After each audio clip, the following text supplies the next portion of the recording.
Thank you once again for staying with us. Let's bring you some updates in the news. Now first, work has begun on some major roads in the whole West District of the Vondee region under the Mahama-led government, the Big Push project. This includes upgrading existing stretches in the southeastern part of the district to bitumen surfacing. Fred Kwame has more in the following report. Preparatory works are being done on the Sokode Road, stretching through Abutia to Joapon, leading to the national capital, Accra. The road has been demarcated and marked with pegs with sites cleared for subsequent works to commence in earnest.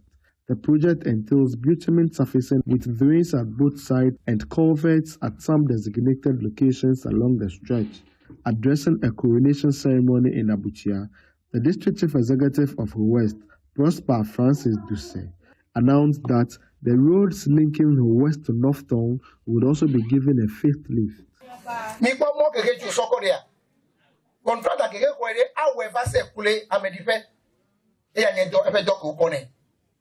Contractor vele awejo amedife awunde Japon amerole dede cho asikuma abadodo olukofe ayide North Town ayide Volevo atofimi ayide ken wasra chieji ta no be ayike maka dodo apakama no ya tofi ko oto chieji ko edo again straight away.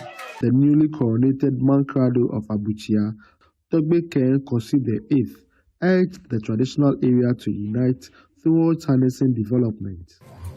Our forebears played their part with bare hands and brave hearts. They cleared forests, defended our land, upheld our customs, and handed over to us a heritage of unity, dignity, and resilience.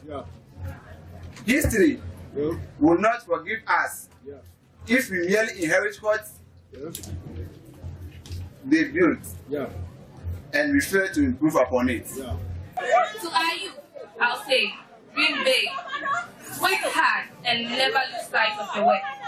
To our elders, I'll say, your wisdom is our guiding light. To our community, I'll say, let's work together, hand in hand, towards a brighter tomorrow.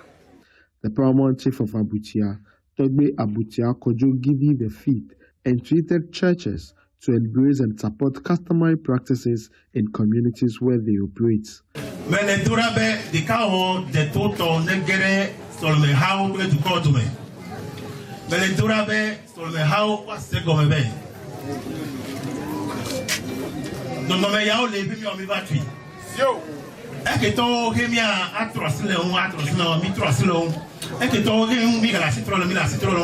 Fred Kwame, Joy News, Ofori-Atta.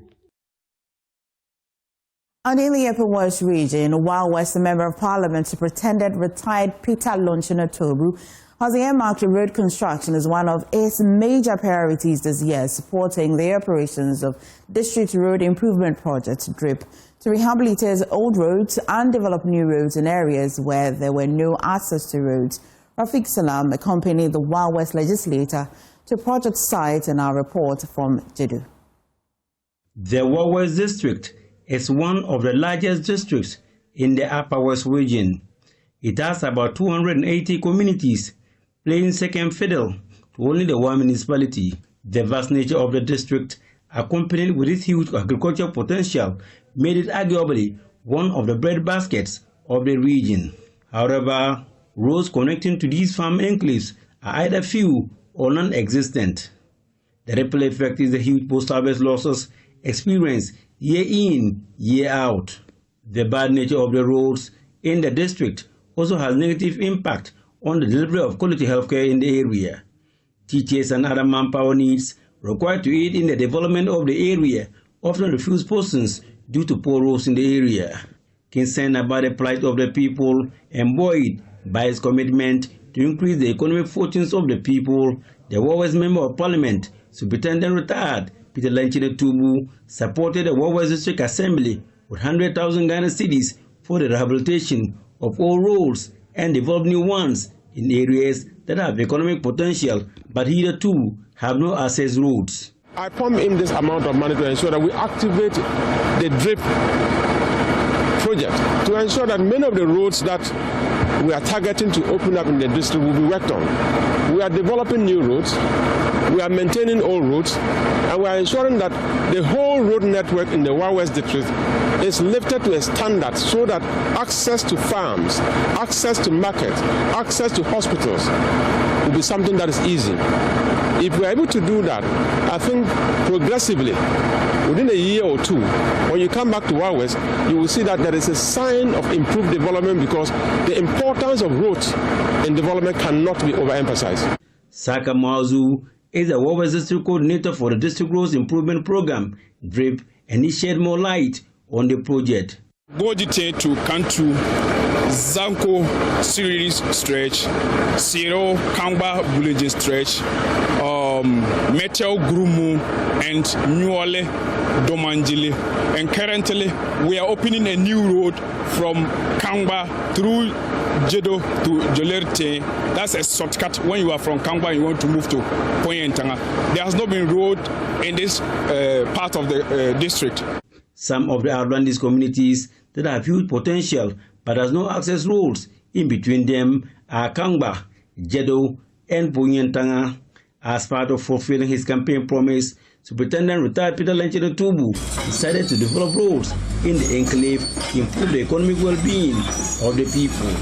And one of the key needs of this particular area was to open up a new road from Kangba through Jedo to Jeluri to Poyentanga, where there is a central market. And in fact, Poyentanga has been earmarked to be the 24-hour economy market.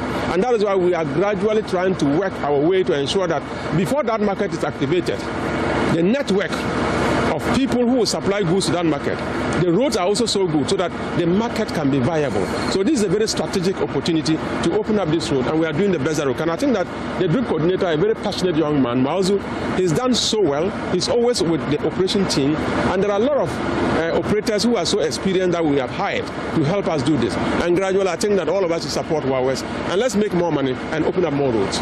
For some residents in the area, particularly children, this is the first time seeing a heavy machine like bulldozer, not to even talk about developing access routes for them. These are children from the Kangba community. We are told that this is the first time that they are seeing a heavy equipment like this bulldozer just behind me. And so they are really wowed about what they are currently seeing, because this is a new route that has been created by the help of the machines. This is the first time seeing bulldozer with my naked eyes. Otherwise, it is either on TV or books. 15-year-old Naum Joseph confesses. West District Chief Executive Richard Wulu, who accompanied the MP to the area, spoke of the benefits that people will derive opening up the roads in the area. You will marvel if you come within the farming season. There are times we have Kia trucks from Techiman coming to Kangba to load tomato. So most of the roads, because of a deplorable nature, some of these tomato get rotten within the course. So I believe that with the opening up of this road, it will open up business opportunities. If you look at the Poyentanga market per se, it's one of the markets that is giving us a lot of IGF within the district. The West legislature also inspected ongoing road projects at Kozie and a host of other communities. Residents of the communities expressed joy of the 45 kilometers road projects, stating that it will open up the area and reduce the poverty level of the people. Vehicles, motorcycles, or even pedestrians even couldn't pass this road. I'm told that even a baby trolley couldn't pass here, but today, thanks to the work of the MP, we have seen tricycles, we have seen motorbikes applying this route. Reporting for Joy News, Rafik Salam, Jedo. More than 100 persons with disabilities in one of Benue East region's most deprived districts have received life-altering support in a targeted empowerment drive by the District Assembly. They were given deep freezers, sewing machines, financial and educational aid, marking a bold step from dependency towards economic independence and dignity. Anna Sabet is more. For years, this was Berta Nyagome's routine, a journey of necessity guided by sound, memory and touch. Her destination, the river's edge. Here, She waited, hoping the fisherman's catch was good, hoping her help with their nets and their fish might be repaid with a small share, her food for the day. Na miya juma obi sum do adranya na makochi asana manya na mna yedi akosi sanduane ana yenya bi na yedi na yenya bi na yeto na yedi skanu eboye humade.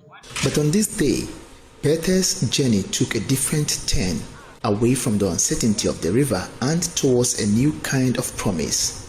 Bertha is one of over 100 beneficiaries in the Sene East district, an area marked as one of the most deprived in the Borno East region, receiving a vital boost from the District Assembly Common Fund. District Chief Executive Ofori-Atta, Frederick Nkrumah, stressed this is not merely charity, but an investment in productivity and dignity.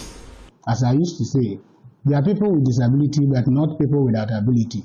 And for that matter, some of them applied for diffusers, fufu machine, cassava dough machines, and some to startup capital, others to medical bills. And so that is what we do today. We support them. We are doing this to eradicate the attitude of begging. That is why we are supporting them. And we are also encouraging them to put it into good use so that they will all benefit. The Member of Parliament for the area, Dominic Napari, framed the event within a broader national commitment to inclusivity, stressing that government is dedicated to improving the lives of persons with disabilities with initiatives including the free tertiary education program for the disabled. The NDC government, as we know, have made a lot of commitments to improving the lot of our friends who are disabled people. Now we are looking at free education for people with persons with disability, which is being advocated for. The Minister for Education has echoed it a number of times. Overseeing the process is Zakaria Amadou Seidu, head of the Department of Social Welfare. His team assessed the needs and will track the outcomes. I'm very grateful that today we're able to give this assistance to PWDs. This is not all the PWD you have in the district. And those who are not able to receive today, we are pleading with them that they should take their time. As time goes on, we'll vet their applications and also support them whenever we receive funds for the person with disability. From deep freezers for cold water businesses to tools for trades and direct aid for education and medical bills, the support was tailored to transform specific challenges into sustainable ventures. And for Bertha Nyagome, the river's edge is now a memory replaced by the steady hum of new possibility.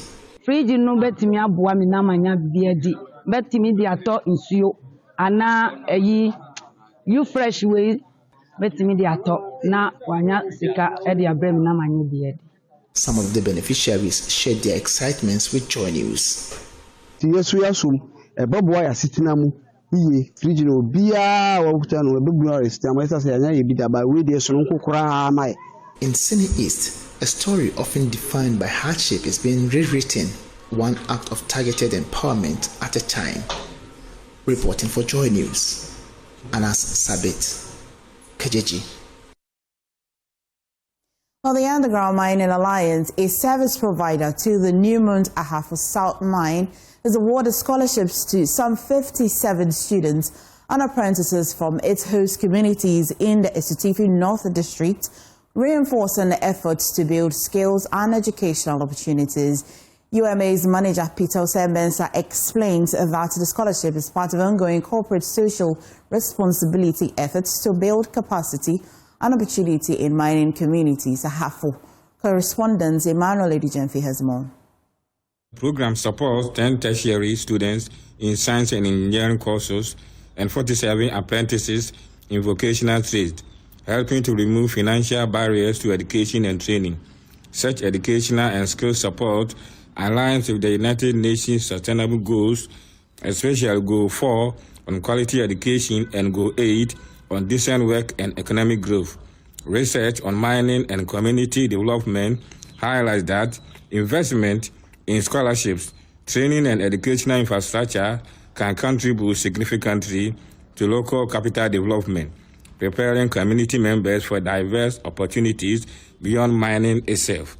To this effect, Mr. Osei-Mensah reiterated that UMA's focus goes beyond mining and profit-making, emphasizing the company's commitment to building a sustainable and resilient local economy. Apart from the scholarship program, UMA through its CSR has undertaken impactful projects in the past year across mine communities. At UMA, it's not just about mining and making profit, but building sustainable and robust economy in the area we operate. He urged the beneficiaries of the scholarship to justify their selection. To the students and apprentices being awarded today, make the best of the great opportunity that is awarded you.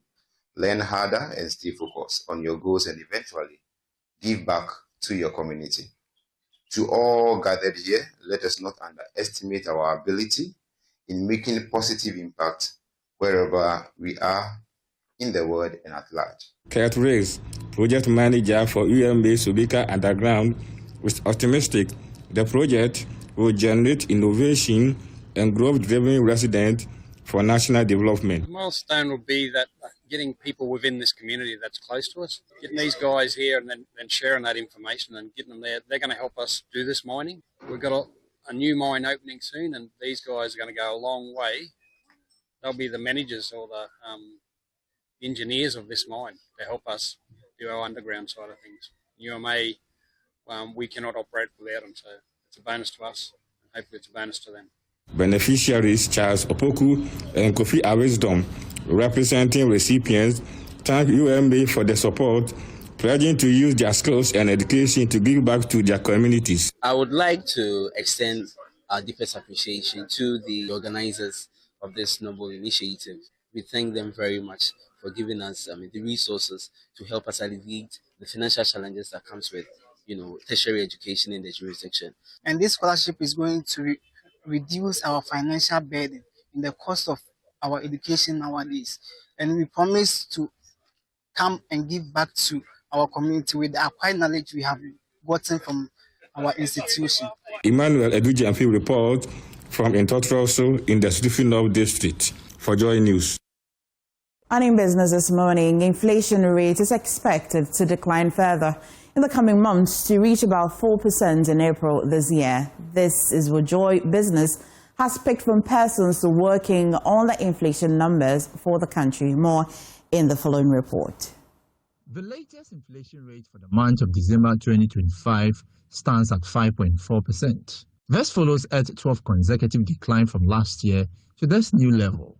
A careful look at the figures since January 2025 shows that inflation in some instances dropped by under 1% and at most 5%. However, in the last quarter of the year, the declines have generally been at most 1%. It appears this could be the trend in the coming month until April this year. Beyond that period, there is a possibility that the rate could begin to rise. It remains uncertain whether the country can maintain a single-digit inflation rate through the end of the year. For now, the immediate benefit of the declining inflation rate is likely to be its impact on the policy rate and the cost of credit in the country in the coming months.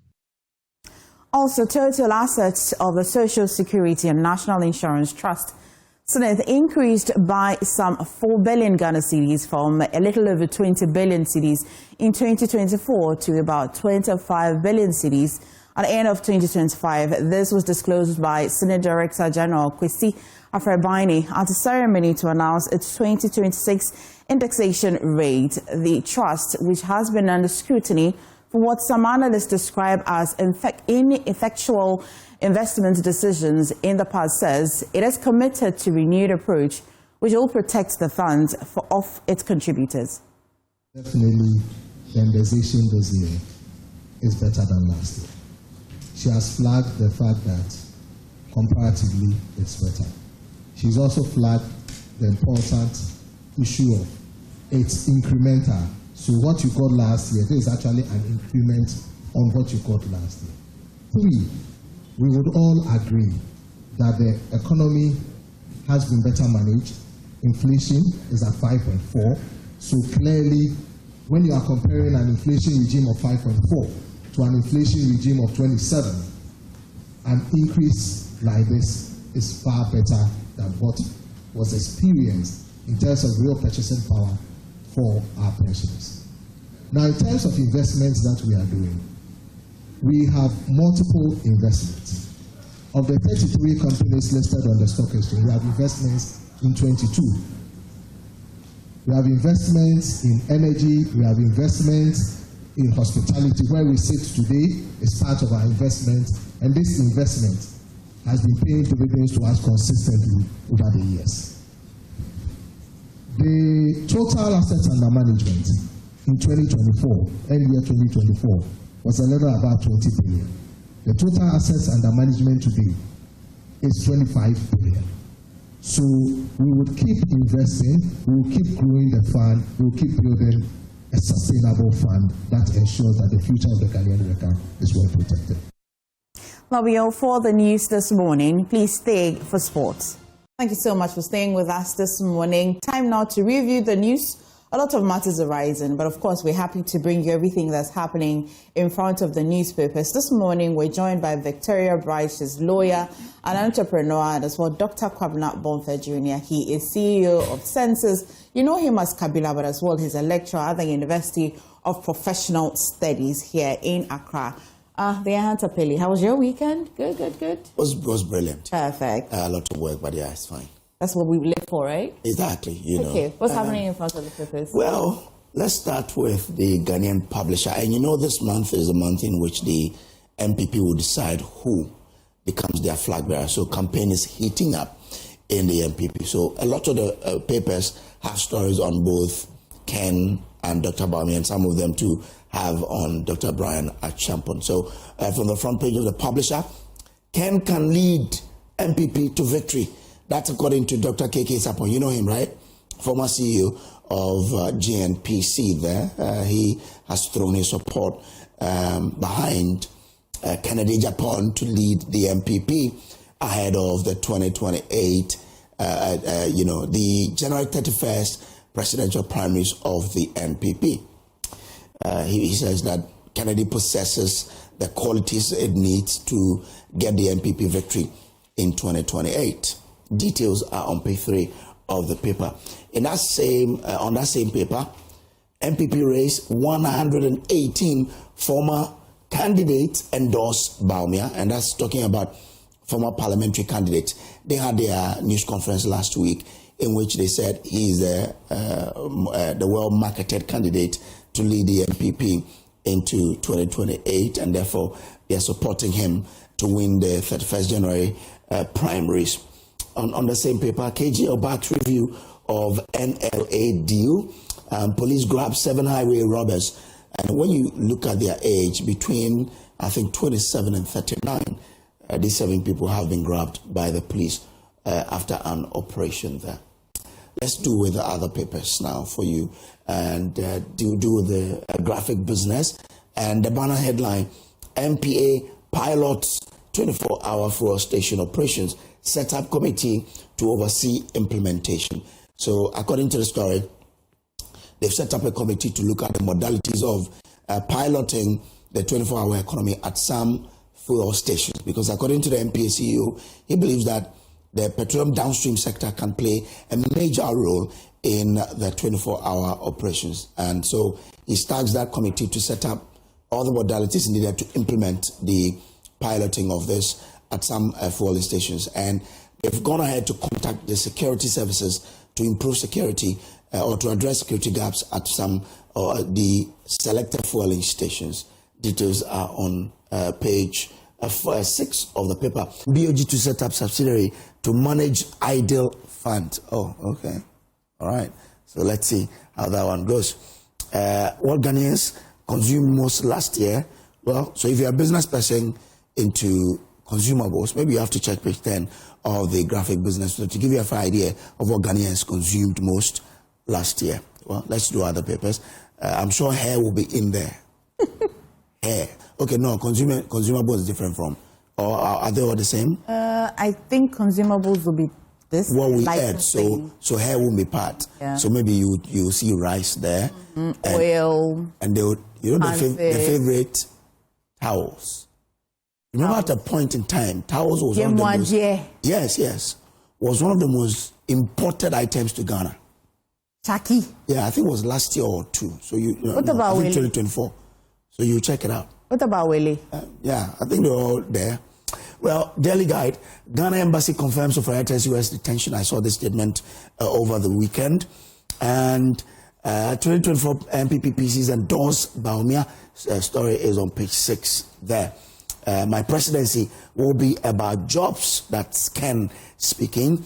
Seven Highway Roberts nabbed. KGL welcomes government contract review, and that's because President John Mahama has ordered for a comprehensive review of the contract between KGL and the NLA to ensure value for money. All right, let's do other papers now. The Chronicle, 118 former parliamentary candidates pledged to vote for Dr. Mahmoud Bawumia. They say that in the scheme of affairs, he is best to represent the party. Details are in the Chronicle. Give me the power and I'll give you jobs. That Ken say. He says in his private capacity he's employed thousands, and therefore when he wins to become president, jobs will be core to what he will do. Brian wins grassroots support in the northern regions, and according to the story, he's wrapped up his campaign in the northern region, and many have described that as one that they haven't seen in recent years. So get details on page 3 of the Chronicle. The Ghanaian Times, President Mahama orders review of NLA KGL contract. I told you about it a few minutes ago. Ken Ofori-Atta to appear before U.S. immigration judge on January 20. That's a story that a lot more people will be following, and the Attorney General is the one that reviewed this. SNIT increases monthly pensions by 10%, but CSPF says it is inadequate. If you read the story, this is the coalition of people on pensions already, and they say that if you look at the increment, particularly for people who are the lowest paid, it's not enough.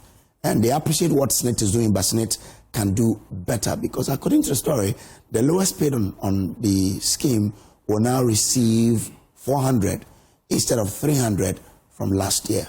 So details are on page 11.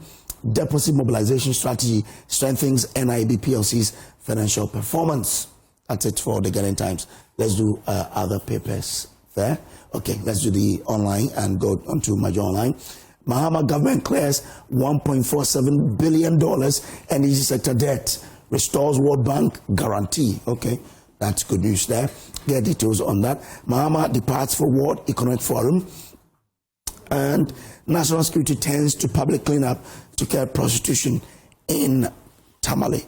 And that's it there for you. There are a lot more stories on myjoyonline.com, but we'll leave it here and hand over to you. Thank you so much. That was quick, Kojo. Thank you. Except that the Ghanaian Times is reporting a very worrying story on page 3. I think you saw it before we get into the other matters. But we're also joined by the MP for Ofori-Atta Mokwa, Honorable David Vondee. Thank you so much for joining us. Happy New Year. Happy New Year. Right, so another worrying. Vicky says that man kills girlfriend for refusing him sex. Whoa. Another thing, man kills brother, wife at Brekum. One page reporting about 3 killings. That's very worrying. And the age of this man, believed by the police, is just 30. Wow. And then the victim, or the deceased, is just 24 years. Wow. What a This waste. is very, Waste very, of very, very lives. worrying. Yeah. It's worrying because we were talking about this whole abuse and that trend, and people, I think the last time we spoke about this, a man had just killed someone over some dispute, his child, over some food dispute or something. I mean, we have to value human life better than this. I'm just surprised because, worrying. Well, a person, and if you look at, so it says that man believed to be in his late 30s has been arrested by Ewutu J-Crow Police Command for killing his girlfriend with concrete block at Ewutu Yamwa Nkwanta in the Ewutu Senya West District. Now, the deceased, a 24-year-old trader, identified only as Sister Ya, was found murdered in cold blood with a concrete block placed on her face after the deceased committed the act. Police sources say the suspect is a resident. They went on to say that, in fact, the person inflicted some machete wounds on her first. Wow. Before the concrete. And the reasons for these murders, not that any murder is justifiable, but I mean, they're just so flimsy. Very much. It's so flimsy. For self-defense. You know, what is going on? So is it a mindset thing or something endemic in our society that has to be nipped in the bud before it becomes too prevalent? Surely, wouldn't this person be showing signs or some mental something that could at least draw your attention to the fact that it could do something to you, or just a one of anger? Probably, but you know, we ignore mental health issues in this country unless someone is stark naked and walking around, and we'll say, "Wow, that person needs help." We literally ignore these things. So, how are you feeling about this story? Just one page reporting 3 killings already. It's sad and unfortunate. Death is a part of us, but when it comes in this manner, it assumes a different, nature that one begins to worry why that should happen. And I think sometimes we take so many things for granted. When we see certain signs, we should quickly act on them. There's a saying that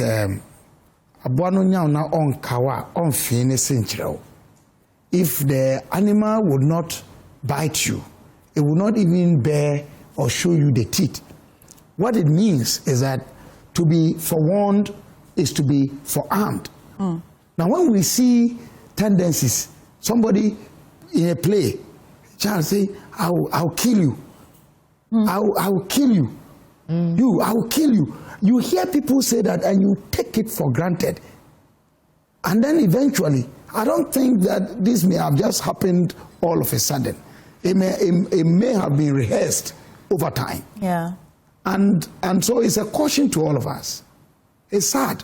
Really sad. Sad, and we can only say condolences to the family. Yeah. But say that let's take precautions.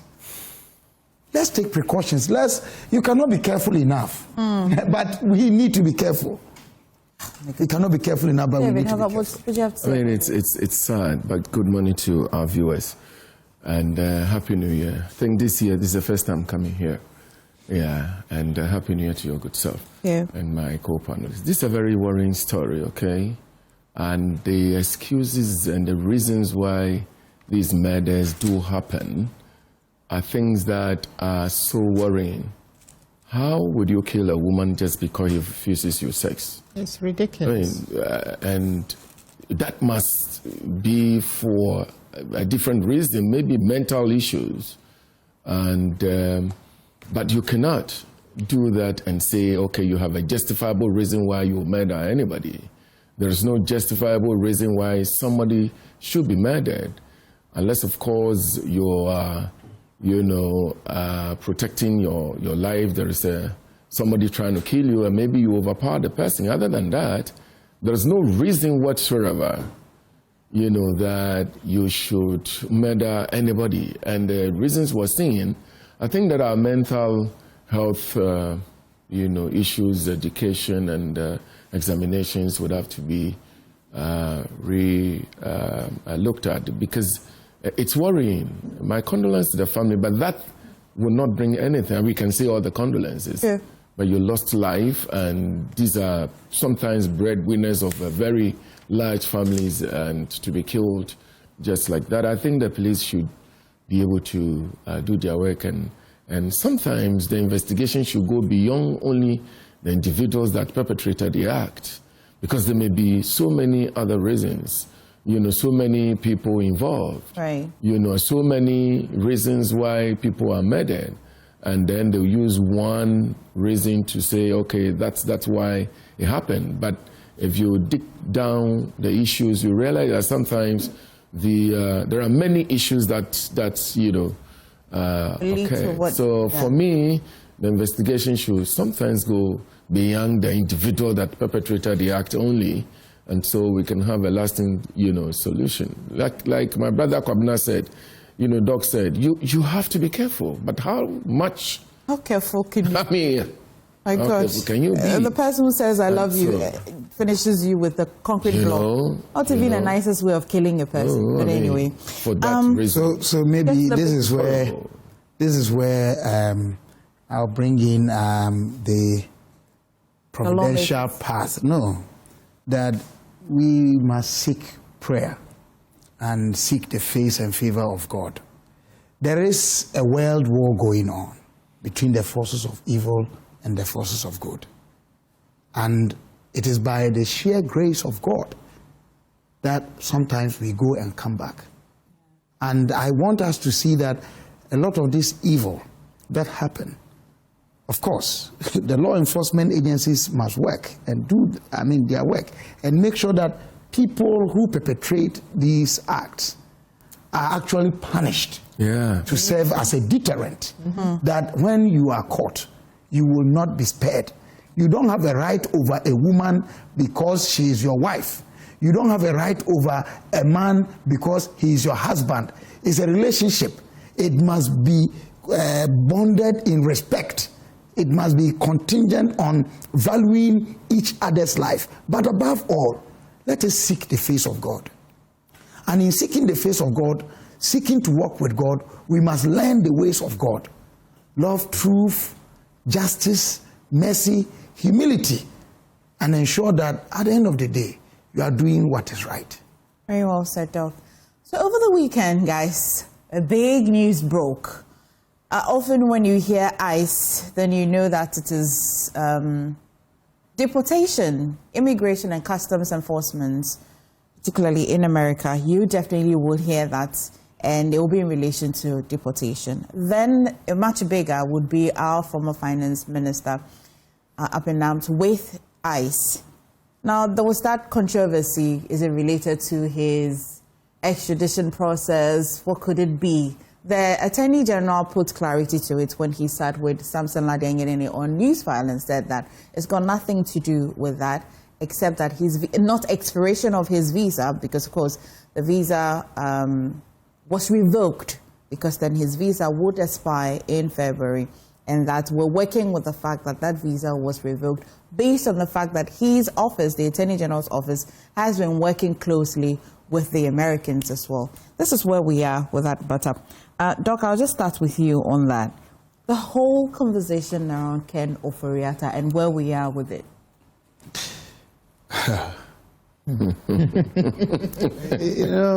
Difficult to start. It's not difficult, but it is sad and sickening for a country that has come this far, that we tend to play with serious matters in ways that, for me, erodes public confidence and public trust. Why? My big sister Vicky is here. The law is very clear. If someone is suspected of an offense or a wrongdoing, we go through due process. Invite the person for questioning if we want to question the person. When the person comes, the first caution statement is that be careful what you say, because what you say can be used against you in the court of law. Implicitly, we are telling the person that you have a right to remain quiet and not say anything, not answer any question that we provide. And yet, that will not stop the process of seeking justice against or for the wrong that we suspected the person committed, because our suspicion came out of an incident or certain happenings. Here is a case we suspect Ken Ofori-Atta of some wrongdoing. We have made certain attempts as a state. Invite him, we went through his house. Remember the early days. Yeah. People who were not entitled to go to his house went to his house. Later on, there were apologies. We've gone through all that. The gentleman has not been arraigned before any court yet. But we know that some charges have been filed. No, I don't know whether they have been filed. I don't know. They have. Whether they've been preferred against him. Yeah. Well, whatever it is. Yes. The man is outside the jurisdiction. What is this whole hula baloo about? We are putting him on Interpol. We are doing this. A person guilty of an offense can be tried in absentia if the person does not avail him or herself. The law allows that. Why are we making it look as if Ken Ofori-Atta is not in the country, he cannot be prosecuted? Who says that? Well, I think that up until late last year, they had started the process. Yes, so what is the big deal about, what is the big deal about it? That's my point. That we tend to be joking with some of these things. If we are serious about it and we have the facts, let's go ahead. Who is Ken Ofori-Atta that when he is found guilty, after he has failed to avail himself, or even said that he will not be represented by lawyers, which is his right to do, and he is found guilty by a court of competent jurisdiction, he will dare say that he will evade or will run away from justice? He cannot. But we've not heard anything from Sedinata Maklo, maybe? Who? When she was tried. Please, don't let us confuse the issues. We are talking about what you put on the table. No, but Sedinata, again, that is another symptom of how we joke in this country. My question really is that if we went that same route, will we not end the status well? You see, the point is that was the state serious at all? They did try her in absentia and then they... But did the state try to bring her? That's my point. If the state tried to bring her and it failed, that's when you say that that route cannot be taken. I am telling you that if we do it and we want to bring Sedinata Maklo to this country, she's not above the law. The transactions are too many in Ghana's public space. If I know MFA, we'll come and do some theatricals, optics. No, let's talk it this way, let's do it that way, and the person gets away with it. So the feeling you get? Or that feeling? I am telling you, that's what I know, that's what I think. Otherwise, who is Sedinata Maklo? Who is she that she will be in outside this country when she is supposed to face justice here? And don't tell me the American government would protect somebody who is supposed to face justice here if we have gone through the right protocols. You see, my point is that a lot of the things that we do in our public space with the greatest respect, most times they are for theater. And that's what hurts me. The more you get to know things, the less you want to talk. But it is sickening. My point is, Ken Ofori-Atta is not above the laws of Ghana. Let's stop making it look as if the state is disempowered to prosecute or seek justice against him in his absence. The law entitles him to even be here and say that he will not say anything to our investigators. He's not coming to help your case. I mean, he's not come to think of it, that come and help me ground my case against you. Who will do that? Who will do that? Does it mean anything to you that all of these things are happening concurrently, where the counts that have been filed against him are happening already in court in absentia, and then the Attorney General as well still finding other means to extradite him back in? And I'm saying this extradition thing is a fluke. Let the Attorney General go ahead to prosecute his case. If he's you see, why? Criminal prosecution is burden of proof beyond every reasonable doubt. He will have the responsibility to come and create doubts in the case of the prosecution. If he says, I won't come, and he doesn't send lawyers, and he is within the right, or within the permits range of the law, what is your difficulty going ahead to do what you have a right to do? I like that question that you have asked. Vicky's a lawyer.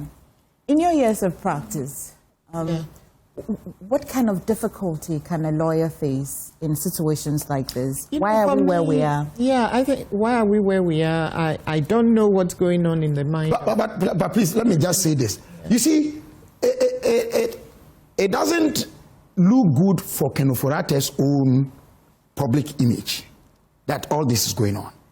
But who knows? At the end of the day, that is the path he has chosen. And I'm saying that he's entitled to that. So as much as publicly people are saying he appears to be running away from this, the point is that he hasn't done any wrong by choosing that path. It is available to him. Yes, thank you. No problem. There's a lot that can be said about all of this. For me, my point is very simple. If you're a public official, and in this case, Ken Ofori-Atta was responsible for all the finances, all our money in this country. So if you are a public official, you should be prepared to account for your tenure if and when you are invited to do so. That's my starting point. You should not conduct yourself in a way that, rightly or wrongly, may lead the public, the Ghanaian public, to think you're running away from that basic expectation, and it is a legitimate expectation of accountability as a public officer. So all this is unfortunate that we find ourselves in this position. And it may be that the government is bringing him back because, look, we talked about the Sedina Tamaklo case, for example. Isn't it a Pyrrhic victory if you try someone in absentia and you find them guilty and they are not here? And what message are you really trying to give to other public holders? It means that you just have to plan your exit. If you've planned to steal, then plan your exit so you leave the jurisdiction. Whenever your party comes into power, you can negotiate something and come back.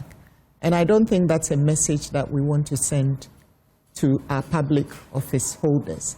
They have to understand that wherever you go,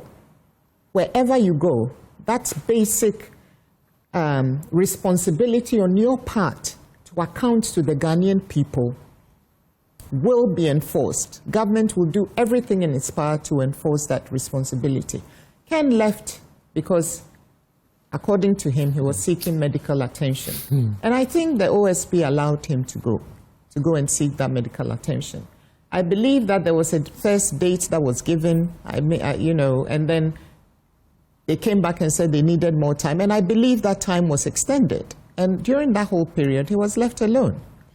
But the story just kept changing and changing and changing. And now we know, or we are being told, if it is true, that his son is applying for permanent residency for him, which means that you have zero intention of coming back. And so it's unfortunate. We have people who are permanent residents in America. No, that is, yeah, but were they controlling your money? Were they controlling my money? Were they controlling everybody in this country's monies? And did things go badly wrong under their tenure? Is there no reason, legitimate reason to ask for an explanation? That's all. Why did we trust a man with our public purse, and yet we don't trust that he says he's unwell and that when he is well, he will return? Well, I think, is it not for him to produce the medical support for that? I think when he did, he was left alone. Did the Mayo Clinic not write at one point? They did. Yeah, and was he not left alone? The Attorney General made a very interesting point that, but there are people... You can't just do that with your mouth. And they're getting treatment here. And they are. And that's another, that's another conversation, because we need to... We looked at health. Yeah, the Nigerian author, Chimamanda, she lost her son very tragically. And my condolences to the family. Honestly, when I heard it, it was too much. So, you can't just say with your mouth that you're ill.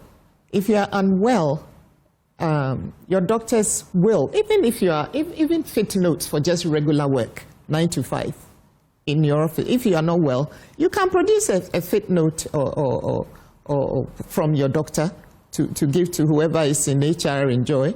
So the point is that if this thing of this kind of magnitude, the same way that the Mayo Clinic wrote the first time to confirm that he would be undergoing a procedure, etc., etc., and I think it was the OSP at the time who was dealing with it, it was respected, as it should be.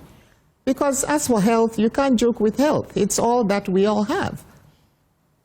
But where are the letters to back this latest assertions, if indeed there's still some kind of, he's still not fully recovered?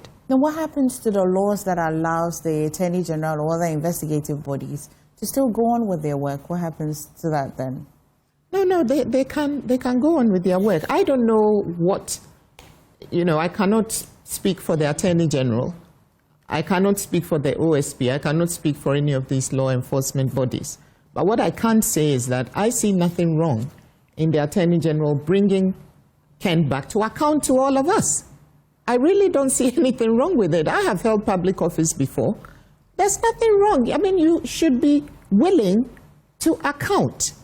And did Ken's wife, did Angela not come on to tell everybody that he would come back as soon as he's okay? Yeah. So if he's not okay, then bring a medical report to show that he's not okay. Right now, the horse has bolted because it's no longer in his hands or anybody else's hands. It's in the hands of the U.S. authorities. Yeah. In the hands of ICE. What does that mean, the revocation of his visa? What does that mean? Well, what could trigger that, especially because the Attorney General says that they're not just bystanders, they have been working closely with the authorities. Well, what does that mean, generally? I mean, so if you're going to the US and you have your visa, it allows you to cross any of their ports of entries legally. Once you cross and you are in their country, the only thing that will keep you there is your immigration status, and that's regulated by ICE, and that can change at any time. So that can change even though your visa on the face of it may still be valid. Because his lawyers came and told us that his visa will expire next month. Yes. However, this has happened. And now we know why this happened. Because we were all wondering that if he has a valid visa and is there legally, then why would ICE come? ICE only comes in if there's an issue with your immigration status. Yes, so now, following the Attorney General's explanation, we now understand why ICE has stepped in. Because we now know from the Attorney General that his visa was actually revoked. Now, from the minute your visa is revoked, you are now illegal if you stay beyond the date that they've given you to prepare yourself and voluntarily leave their territory. And the Attorney General says it was up in November? End of November, exactly. All right. So up until then, he was there legally. Okay. You see, but from the 30th, from midnight on the 29th of November, you now became an illegal, overstayer. Basically. And so at that point, ICE can come at any time and remove you and prepare you for deportation. So now that he's in their care, their custody, I should say, deportation is also not automatic. You need an order, a removal order, a final removal order from a judge before you can be deported. So I'm sure he'll be fighting. He appears before an immigration judge or yes, so ICE will then show why the removal order should be given at that point. And then if he can either come voluntarily to Ghana or deported, or he can appeal the decision. And that's that can be quite a long process. Okay. Because the first appeal goes to the Board of Immigration Appeals. And then if that also doesn't work, in terms of if they also uphold the first decision, then you may, in certain limited circumstances, appeal to the federal courts. But they don't retry the facts. They just look at errors and things like that. So it's not... By which you still be in custody? Yeah. Yeah. Okay. David, I saw that you were smiling at a few things that Doc had said, and I saw... Yeah, you know, I think that Ken's behavior, you know, is not actually bringing his image to disrepute and embarrassing himself and his family alone. It is what is bringing the entire country's image into ridicule. You're talking about a man who held our public purse for 8 years. And this same country who gave you the opportunity to serve wants you to come and account for your still worship. And you refuse to come. I think that his behavior is becoming unbecoming. And I think I want to call on Nana Addo Akufo-Addo, the former president of this country, to call on his finance minister to see reason why he must account. I don't know why the MPP is fan of this. When you are given a responsibility and you accept the responsibility wholeheartedly, and you enjoy all the privileges that it comes with, all the good pays and everything, when it is time for you to account, then they decide to run away. I don't know why. How is this the MPP's matter? Yes. Particularly? Yes. So far... And I'm talking about appointees within their government. Okay. Appointees in the MPP, Akufo-Addo's government. You remember when we went to court on the 2020 elections and Jane Mensah was called to come and account? This woman elected not to appear. Goodness. But look at what happened when his predecessor, her predecessor, what's the name? Ofori-Atta. Ofori-Atta was always at the doorsteps of Supreme Court before the gate is even open, because he knew that everything he did with good conscience, he did according to law, and he was ready to account. If we do that, are we not undermining the law that allows a person to elect to appear before a court? I am saying that you may have the choice, but you see, you're not dealing with an individual issue. You're not dealing with issues with your private companies. You're dealing with a nation. You're dealing with a country that has given you a responsibility. You sworn an oath to enter that office and to work for the country. I don't think that you should start to elect a few. I mean. Okay. And that is wrong. Okay, but what do you look at Sedinam's thing you were talking about now. Why should we allow somebody who is alleged to have caused all these, financial loss to the state, in some cases stealing money? Not alleged, convicted. She was convicted. Taken to court, convicted by a court of competent coordinate, be allowed to enjoy herself outside there.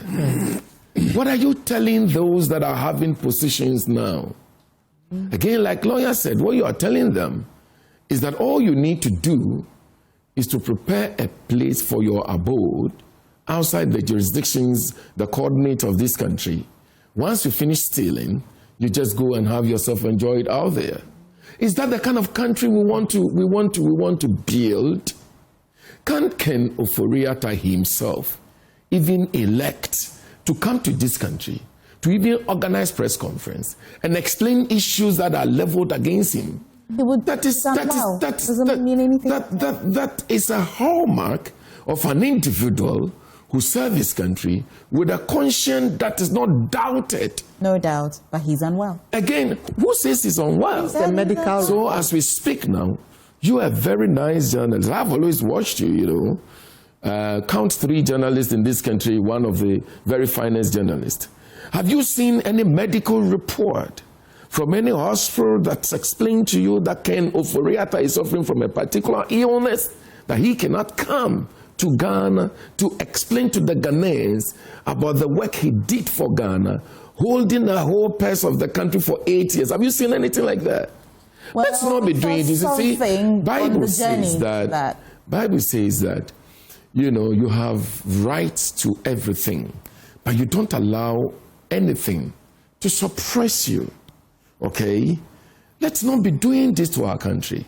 Use semantics and so many petty excuses. And I mean, why are we doing this? We've seen many countries, when you travel to other countries, very beautiful countries, good infrastructure, good roads, good, you know, services there. The angels didn't drop from heaven to come and build those countries. They build the countries themselves. What you say to our own country? What you say to when you come to government? The OSP allowed him. When you come to government, and you are able to steal, then you cover yourself with so many excuses, and then we allow you to go. What are we telling those that are also occupying various positions today? Unless OSP. Yes, people OSP. say. In fact, Vicky makes that explanation that it's only okay if you say that you're unwell, you need to seek some medical attention abroad. The OSP allowed it. You see, these are the reasons he allowed I it. had my own doubts from day one about Kisi Ajaben's ability to prosecute these kind of issues properly as a special prosecutor. I had my own doubt, and I have the right to have my doubts about him. This is a man whom I understand have been a lawyer to this same Ofori-Atta before. Okay? This is a man who have no reason whatsoever, any justification of Ofori-Atta's claim of being ill, and that illness could not be taken care of in this country, but allow him to travel abroad to seek medical attention, where in your own statement, there are so many cases that he's supposed to answer. Will you have that privilege, my dear? Well, would you have that privilege if you were the one, if I was the one? Will I have that kind of privilege? The OSP didn't even tell anybody. But if we do that, we'll doubt all the attorney generals that we have had in this country. Why? Because attorney generals usually would have their private businesses or working with and for somebody at some point in their life. No, I am saying to you, that your deed, your deeds, things you do, would then lead one variable to the other to draw a conclusion. I am saying that OSP should have demonstrated to Ghanaians that I have seen a medical report, a request from a doctor from a hospital in Ghana that is saying that this illness that this man is suffering from, we cannot take care of it, and that giving him permission to travel abroad. I don't know anybody have seen that. To be fair, all of his updates and all of his press briefings, he didn't specifically say that because Ken was unwell, that's why he allowed him. So why did you allow somebody you claim had done so much to this country to travel? Powers what? Hold on. But he mentioned, he said that he left at the time that his cousin was president. How about that? Does that mean anything? Hold on. So you see the cartel, you see that grouping, these kind of people, how they do their things, and that if your cousin is a president of the Republic of Ghana and you are accused of stealing money, causing financial loss to the state, you that have held this purse for more than 8 years, once your cousin is a president of the country, you have the rights to run away. Is that kind of thing we want to do in this country? Prevented him from not traveling. You understand? On the face of. But I'm saying that if you are accused of something, okay, and you claim you're ill, why you have to travel? I think because you've been accused of something, you should be able to answer to it. You must have a justifiable ground. Which means that your concern and your problem is with Ken Ofori-Atta and his conduct and his behavior. Exactly. Which means that even if we had Jesus Christ to be the OSP and Ken had this particular posture still, that now I'm saying that for the fact that some of the explanation is that because his cousin was the president at the time, he had the right to travel, what's my problem? I mean, so it means that once you have your relative in government, you should steal and do anything you want to do and get away with it because you have a relative in government. But at the time, there were no charges. Is that the things we want to do? Okay, because listen. Now Ofori-Atta is outside this country. Then his visa was revoked. Then he decided to stay in America until the time given to him to return to his country expires. And he's been picked by the ICE and is in detention now. I wonder how he's managing his supposed illness. I don't know how. I wonder how he's managing it anyway. Vicky, I don't know how it looks, but I now he's in detention. Are your basic human rights taken away from him? Yes, I think the U.S. authorities will observe his basic human rights. So you see, I don't think they will be abusing his rights. So you see, I mean, the fact that Ofori-Atta himself cannot come to this country, face Ghanaians, and tell them A, B, C, D, E that I did. I mean, there are many, there have been many, finance ministers in this country before. Tell me one of them that had run away from this country after their tenure of office. If you don't want to account, don't hold public office. Do you understand? Nobody is forcing you. How do you? And I heard Kwabena said so many things. Try him in absentia. If he's guilty, we've seen one before.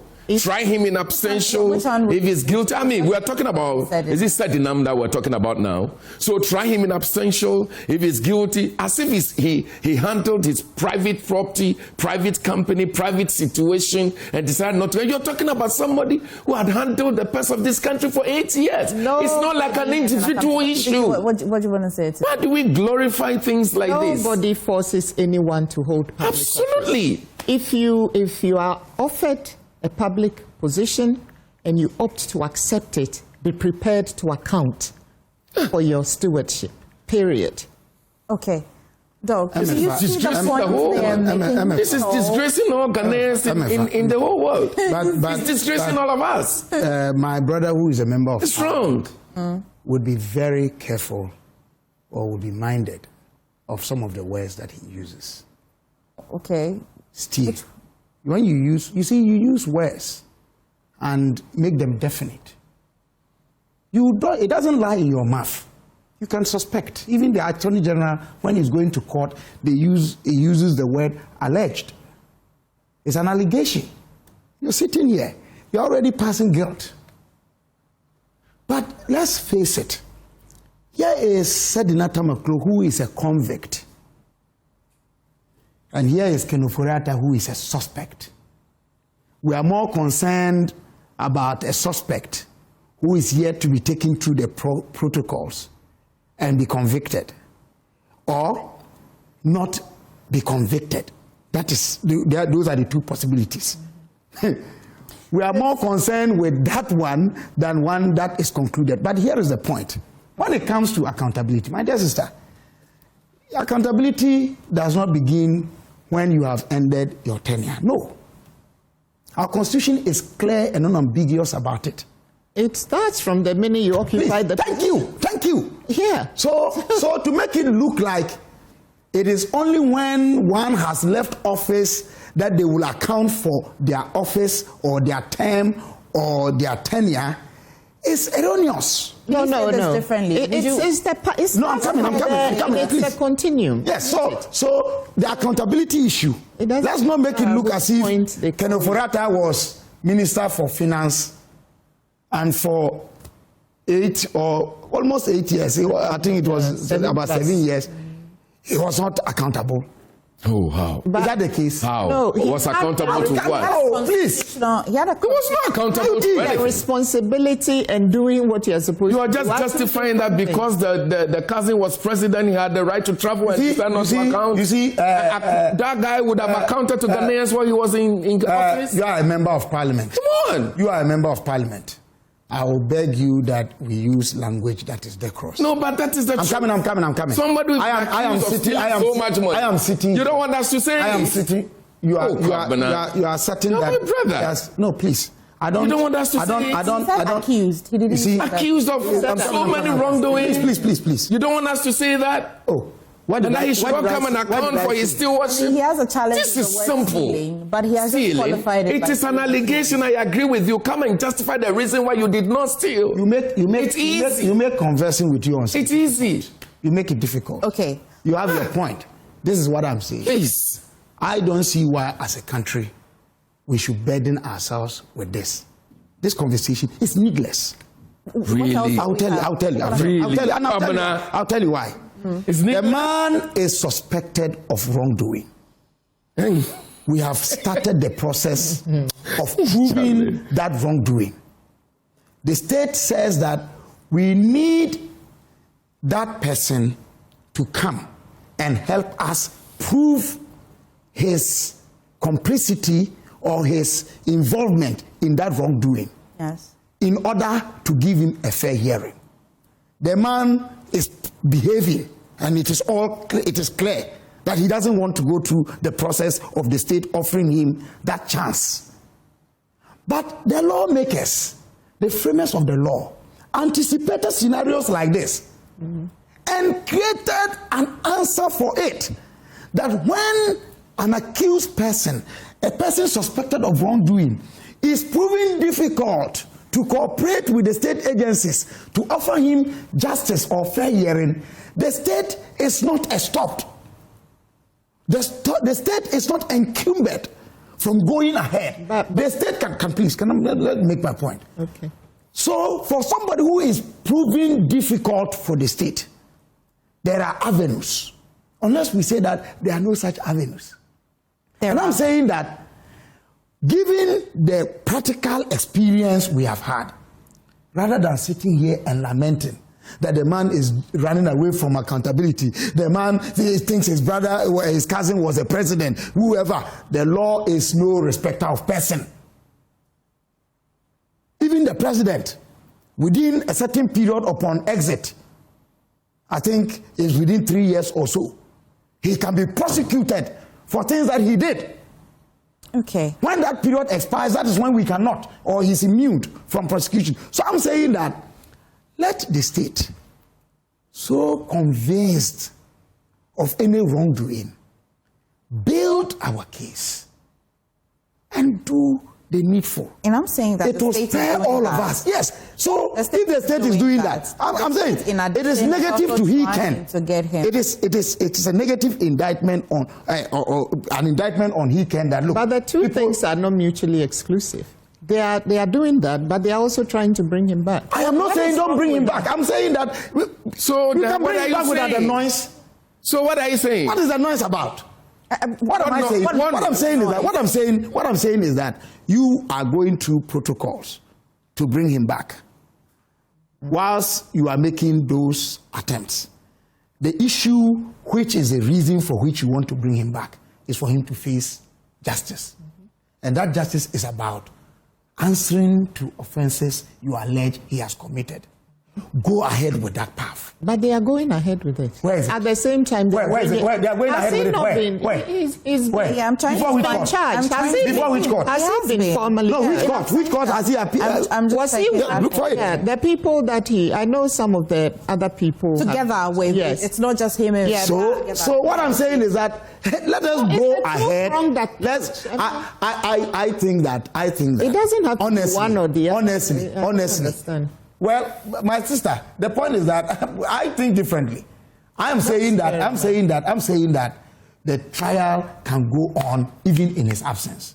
You think that the trial must go on with his presence? No. All I'm saying, that's not. Please. And I'm the last person to say that somebody who has held public office should be made to flee or run away from accountability. But they are doing I seek accountability. I don't understand because so for me, well, you are saying it. From what I'm seeing, I'm saying that I am not seeing the prosecution bit. I haven't seen it. I haven't heard what charges he is answering, and his lawyers. We need to verify whether his lawyers has entered appearance. Whether his lawyers have entered. To check that. Yes. So those are the things that should be put out. And that said, look, this is a nation we are building. If we're all to think in one way, we will not be diverse. Of course, but there's diversity. Yeah, my view is that there are a lot of the time talk about allegations of corruption that as a people we end up proving none. I have been in this political space. I'm coming. I've just found it. So has he been charged? Yes. In the Superior Court of Judicature, in the High Court, that's right. The Criminal Division, the Republic versus #1 Kenneth Nanaya Ofori-Atta. So he has been charged. And it's Darko Akori and the rest of it. There were 8 of them, and the count of charges as well over there. So they are I recall that we reported this story that the investigative bodies had started with. As to where they are with it, I don't know, but my point is this. This is my point. Let's go ahead with this. Has he been served? What has his lawyers done? Have they? Those are the areas we should be concerned with. No. And that for me, I don't understand. That for me, you can't do both. You don't have to. I didn't say you can't do both. I'm saying. So then, what are you arguing about? Please.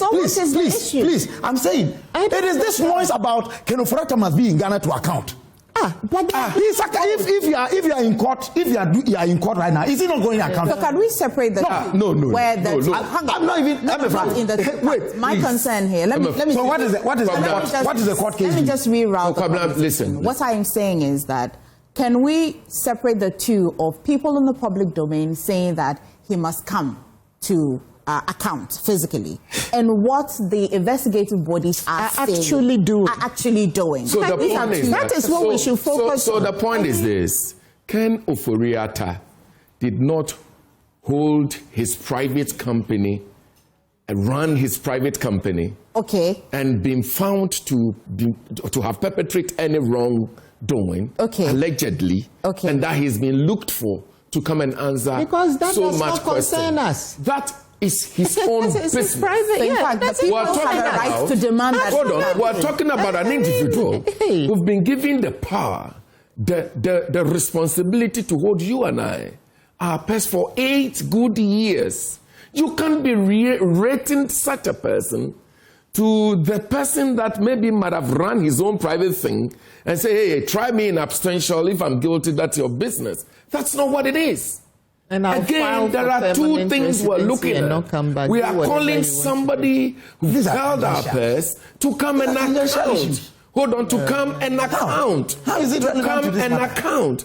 And you are saying that he can decide not to come, and that we should go ahead. Hold on. Is that what I said? Look at this misrepresentation. Is that what I said? And that he should. You are sitting on set with me, and you are misrepresenting. Hold on. What do you do? Hold on. What joke is that? Hold on. And that he should. No, please, don't do this. Oh God.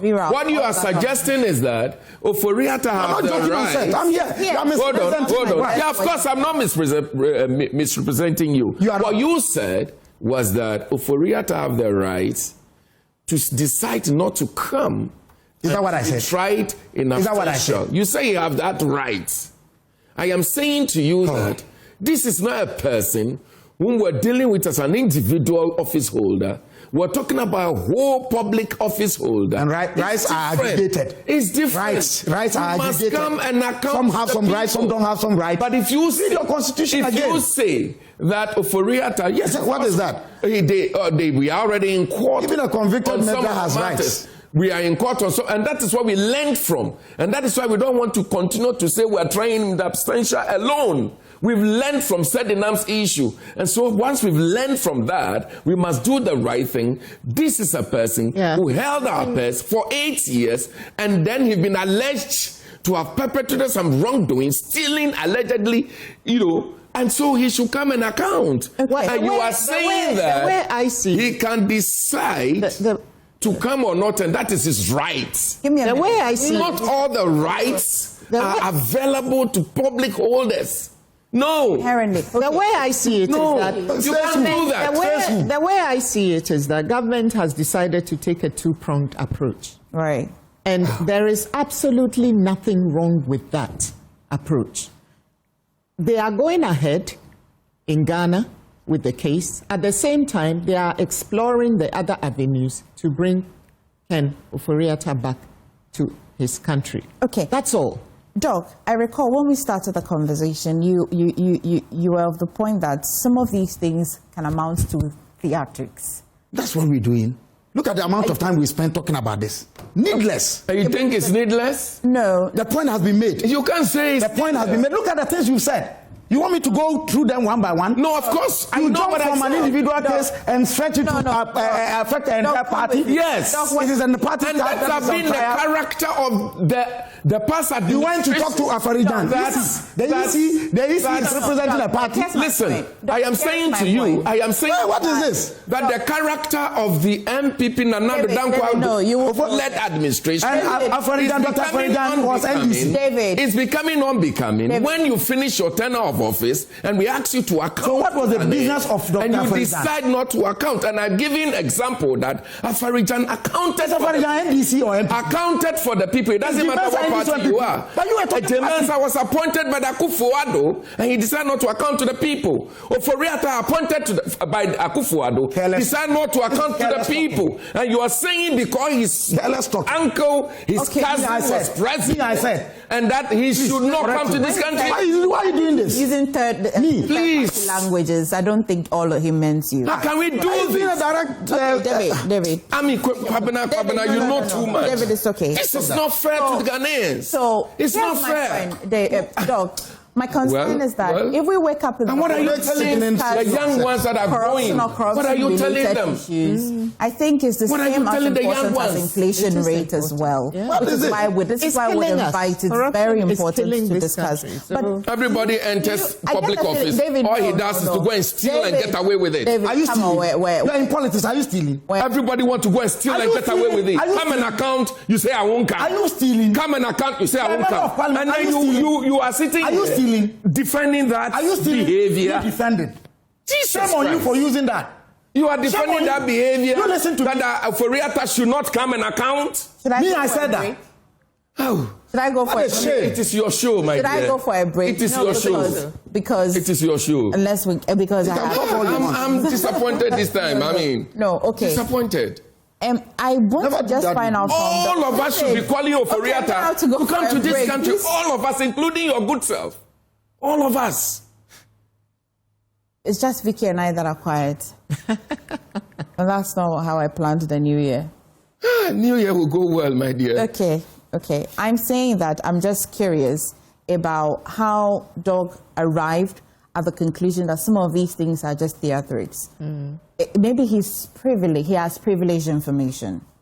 Maybe he has looked at a few things he put together to say that this is just theater. You can do what you have to do. What is the needless talk? What amounts to needless talk? Surely you know what we're doing now. What really, apart from what we're doing today, what amounts to the needless talk? One, people have said that the critics of the AG says that why the plenty press briefings? Is that an example of needless talk? What are some of the things that he's put together and say that they're theater? You can get this two-prong approach that you're using still done without talking. Doug is here, and that's what I'm very curious about. Do you have any insider information that makes you feel that what they're doing is just theater, Doug? September 2025. We're in 2026. The General Secretary of the party that birthed President Mohammed's government, and I don't believe in party governments because our constitution doesn't say so. It is a president who is elected, maybe on the ticket of a party, and it could even be independent. That the General Secretary, and to the credit of he and the national chairman of the party, they have worked to make sure that whilst President Mahama is doing well, particularly with the uptakes and certain manifesto commitments in his first year, the party on whose ticket he was elected is also checkmating the government. He came to tell us in September that many of their ministers are cutting deals. He made this a public statement. Who has followed that up? You said President Mahama said many ministers are cutting deals? No, he says... You are sitting here. You will not even listen. No, it's okay. It's my duty. You won't listen. No, it's my duty to just reroute the conversation. So, please, September 2025. General Secretary said, General Secretary and National Chairman. I can. The two. Yes. The General Secretary. That many ministers are cutting deals. The state some of the ministers are cutting some deals. or many. I'm not too sure the word, but General Secretary said that. Well, it's not in doubt. Take it. That is it. You can fact check it yourself. Cutting deals. But I mean, but what if I take? You see. Wait. You see, the point I'm making is that. Can I read it? A lot of the time. Do you want me to read it? I'll find it myself. Read it. Eh? No, that is from his private phone. So I'll read it. I'll find the source myself. Okay, then please find and read. I'll provide so you will understand that there's no mentioning of minister in the statement. What was rather mentioned? Okay, so I will tell you. We have names of party bigwigs. Party bigwigs cutting deals with corrupt officials of previous government. Fifi Kote, he never mentioned any minister. Is this not something to be worried about? He never mentioned any minister. You wait. If you have an individual, so if you have an individual who is walking around claiming he can cut David, no, David, hang on. You don't have your You see, ask him a question. He said he never mentioned any minister. No, I'm not going to allow that. No minister. No, I am saying when you say big, you see, it means leaders. Wait. You see. Vondee. Yes, sir. With the greatest respect, we are all set, and that's why I decry this theater kind of politics we do in our country. Come and sit on set and joke about things, and say things we don't mean, and refuse to say the things that we mean. I'm not interested in that. Look, there are a lot of things that have been said publicly about people, past, present, officials. When push has come to shove, we fail to prove them beyond the talk. We have called former presidents thieves in this country. We have called former ministers of state corrupt officials in this country. And yet, many of them are working without a single charge, even in a court of law. Some were even picked by state officials, detained, and told they were going to be prosecuted. It ended up a fluke. We have seen it within the about 33 years of our fourth Republican Constitution running. It is based on this kind of thing that I talk about theater. Two, there have been times when people say things, and when they are asked to prove them, we've got to say, oh, we either heard it from somewhere, read it from somewhere, or oh, it was a joke. You are a member of parliament. How many times have ministers, both in the past regime and the present regime, before the appointments committee of parliament, when pushed to prove things that they were saying or said, not respond that, oh, it was on a lighter note, or perhaps I didn't mean it, and some they've had to drag them, insisting on apologies. How many times haven't you heard that in Parliament, the House of Record? But Doug, now here is my point. Okay. In this particular instance, what I am saying, which is not different from what my sister is saying, except that she is insisting on a certain physical presence as part of her two-pronged approach whilst the case is traveling in court. I'm saying that, bottom line, whether he is here physically I'm not present, insisting. Okay, fine. Then if you are not insisting, then we are on the same page. They are doing a two-pronged approach, and there's nothing wrong with that. And I'm not saying, what I'm saying is that the other side of he must be here, overplaying that becomes theater, because bottom line, the most important thing is the first line of the court. That is where we will get justice. Yes, but do we really have justice? So I'm saying that you want to have a two-pronged approach where you are saying he should be present.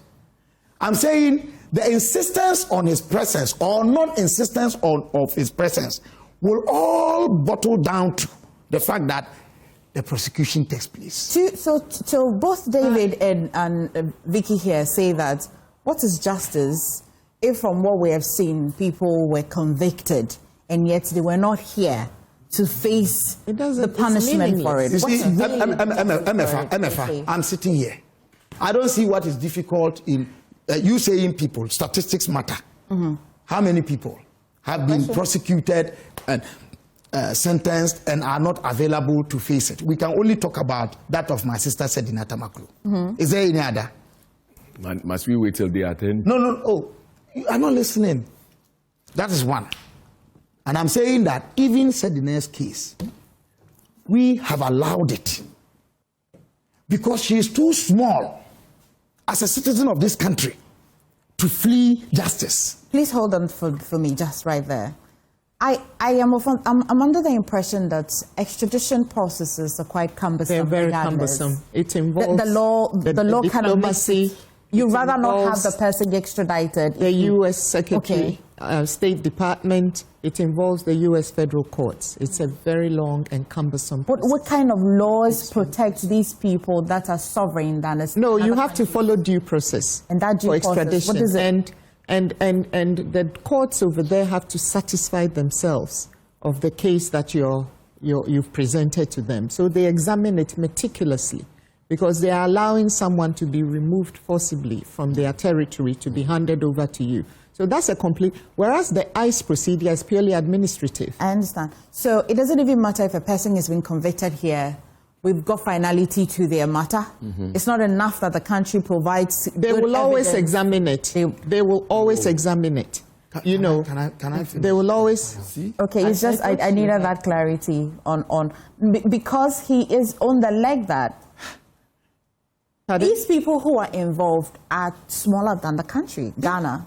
If you find them guilty as a country, you should be able to bring them to Ghana. And I'm asking, we have so far maybe said Natamaklo, and it's unfortunate because that's a woman that I love personally, unfortunately.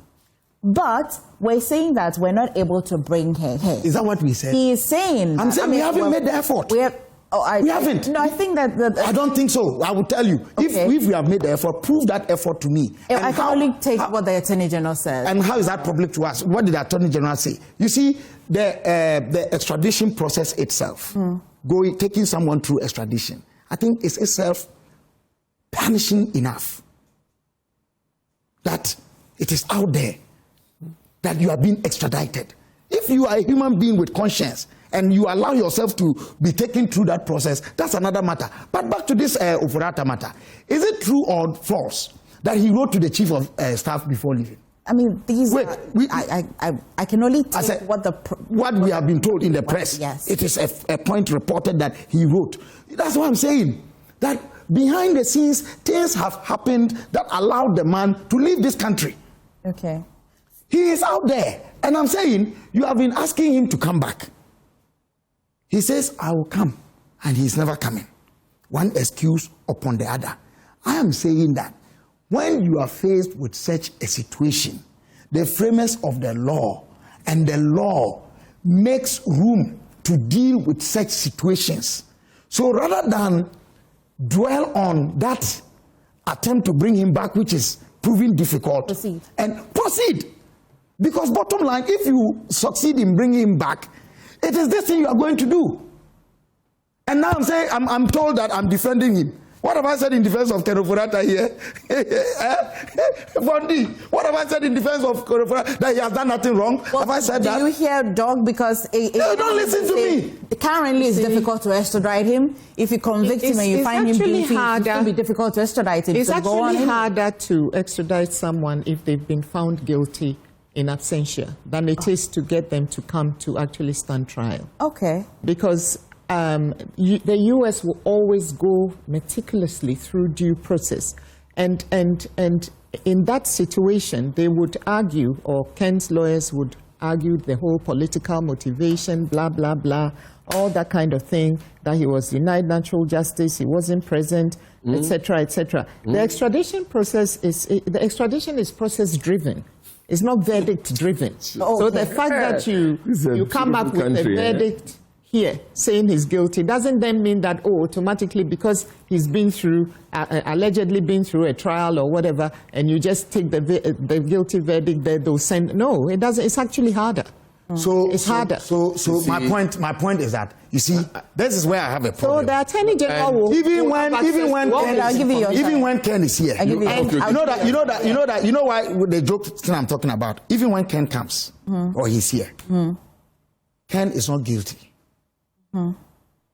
So this whole conversation to make it look like the guy is guilty, he's convicted, I don't think that's how the whole conversation. That's the impression. At least not this one. I'm saying that is the impression that is being created. He has stolen money. You've stolen public money.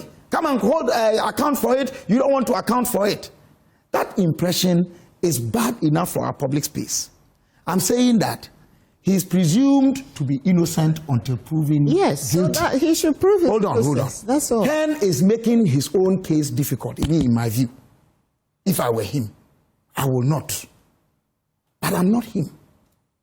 The point is that Ken has enough ties in Ghana that if our government is serious about bringing him back, he will be brought or he will be here. But that's what. And I'm saying, oh, please. As for you saying that I'm trying to do something is one thing, and you actually doing that another. My point is simple: that if the state is serious about actually doing that, look like for you? Okay, I'll come that's to you, a good David. question. Yeah. What will actually that's a good question. Holding Ken Ofori-Atta accountable look like? How will that look for you? Rolling back the house that he left. What is he that? wrote to offices. Okay. Those offices that he wrote to. Again, he has relations in Ghana here. He has ties. Use them. How? How? Legally. How does this? Of course, what I'm saying about how? Okay, legally, how did he go out?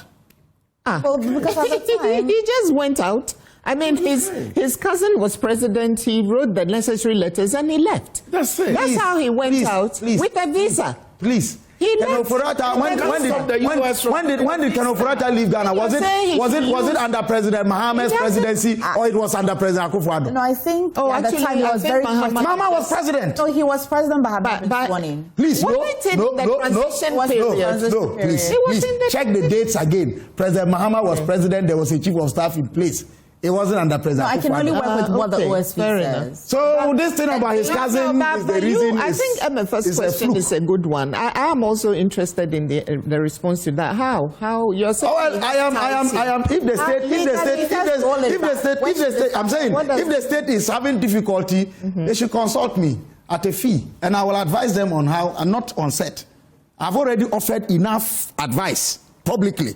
If it is not enough advice and they want more, let the state consult me. What's the advice? And at a fee. What I'm telling you, come on, what is difficult about pressing justice? It's my turn. Your turn. Yes. Thank God it's my turn at least. You see, trying a criminal, prosecution is not an easy thing because you are asking the court to curtail somebody's rights, take him out of all his privileges and go keep him somewhere. It is not a joke. And so it is important to give the person fair hearing. And all lawyers know that. And I'll give you a typical example. Do you know that when you even serve somebody through his lawyer, and the lawyer looks at the case, and knows that there is some level of merit in what you are alleging, the lawyer will intentionally, it is a normal trick that lawyers do, will tell you that I don't have my client's, permission to even take the service, just to prolong the matter. So you have to go and look for the client himself, and something is happening to me actually. Go and look for the client himself and serve him and all that. These are some of the things that lawyers do. Listen, I tell you what, if Ofori-Atta is tried in absentia, right, and the lawyers can even elect not to go to the court because Ofori-Atta did not appoint any lawyer on notice. Who suffers? Hold on. Ofori-Atta, all the cases can be done and everything. Then you will want to bring him back here to come and serve his term. If you find him guilty, you know what happens? Like my sister is explaining to you, the first thing they will put out there is that he's not been given the fair hearing that is against natural justice. Okay? Again, when you can prove that you can I make my point? For extradition, they won't. Again, it's very hard. It's a very high bar. Again, very high Ofori-Atta did not run his own private company enterprise.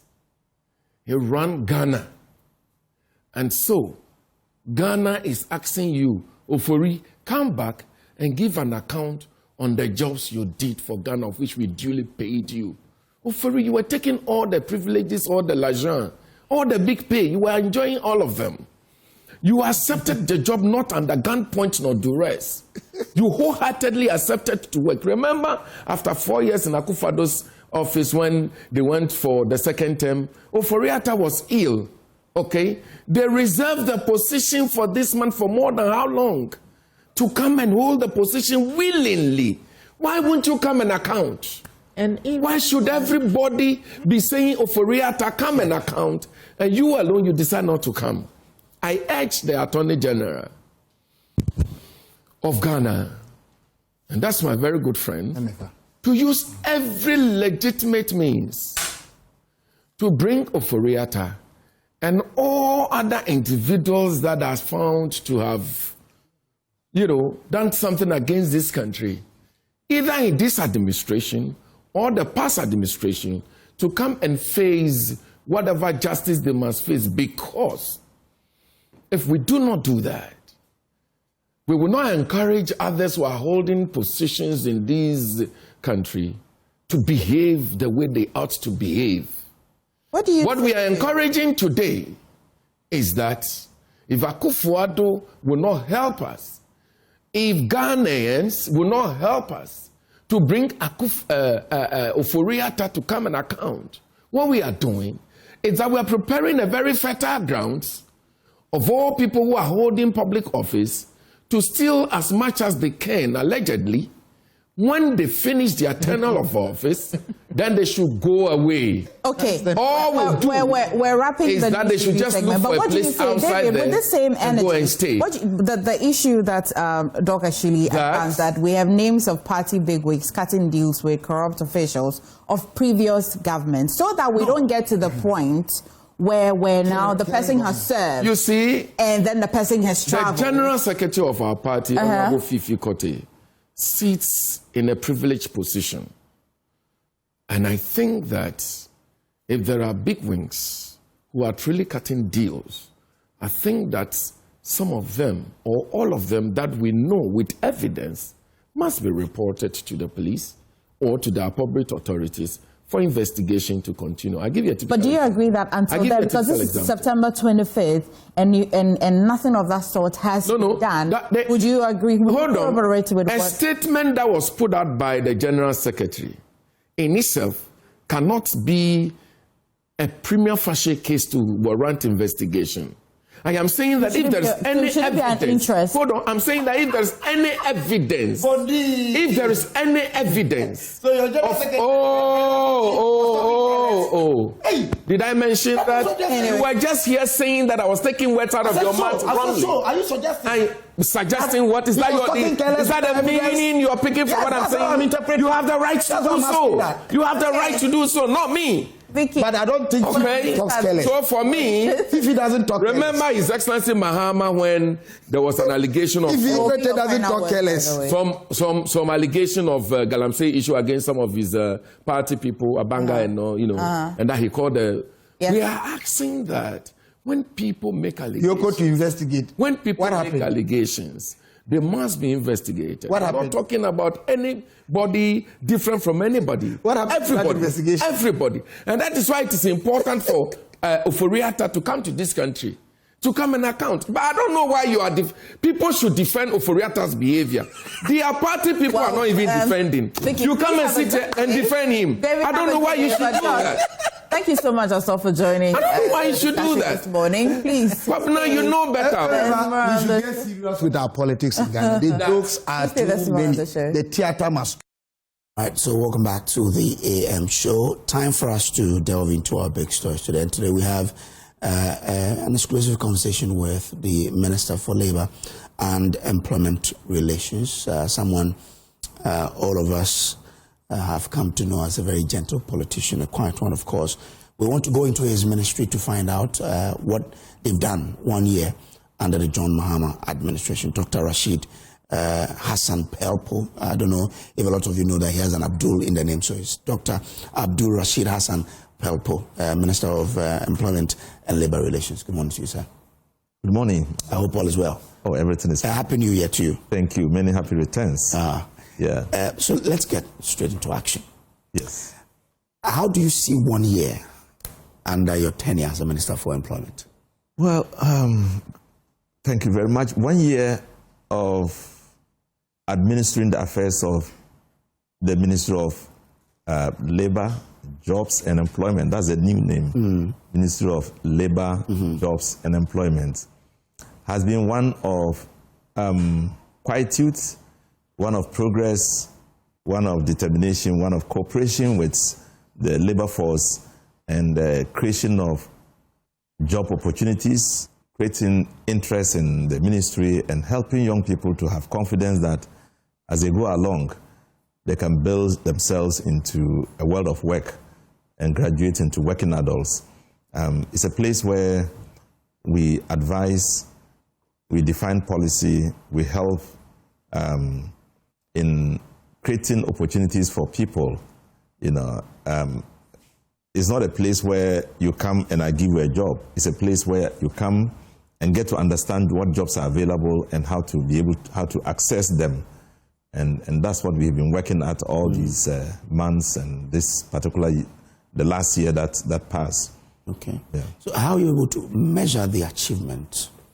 Well, the achievement is measured by, first of all, the fact that we don't have extreme labor upheavals and conflicts which disrupt work. People are going to work. They have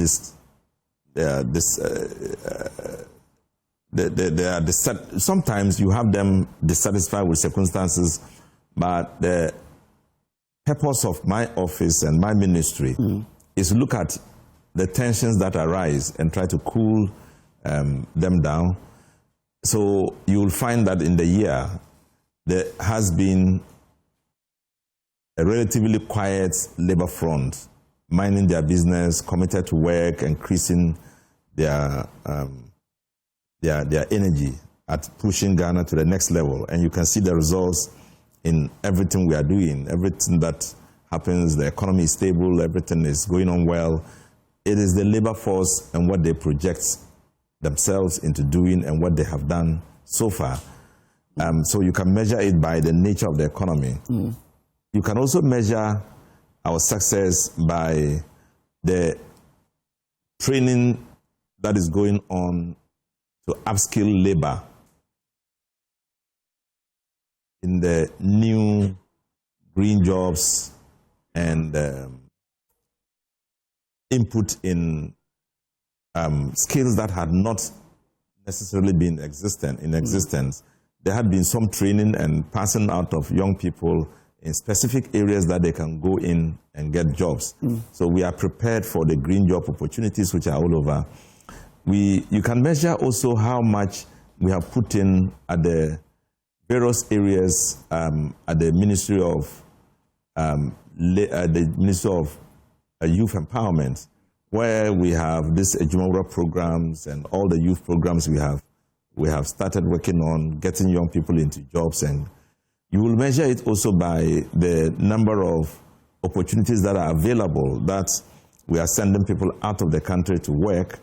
And lots of them through the Ministry of Youth Employment, we have pushed them to work to youth.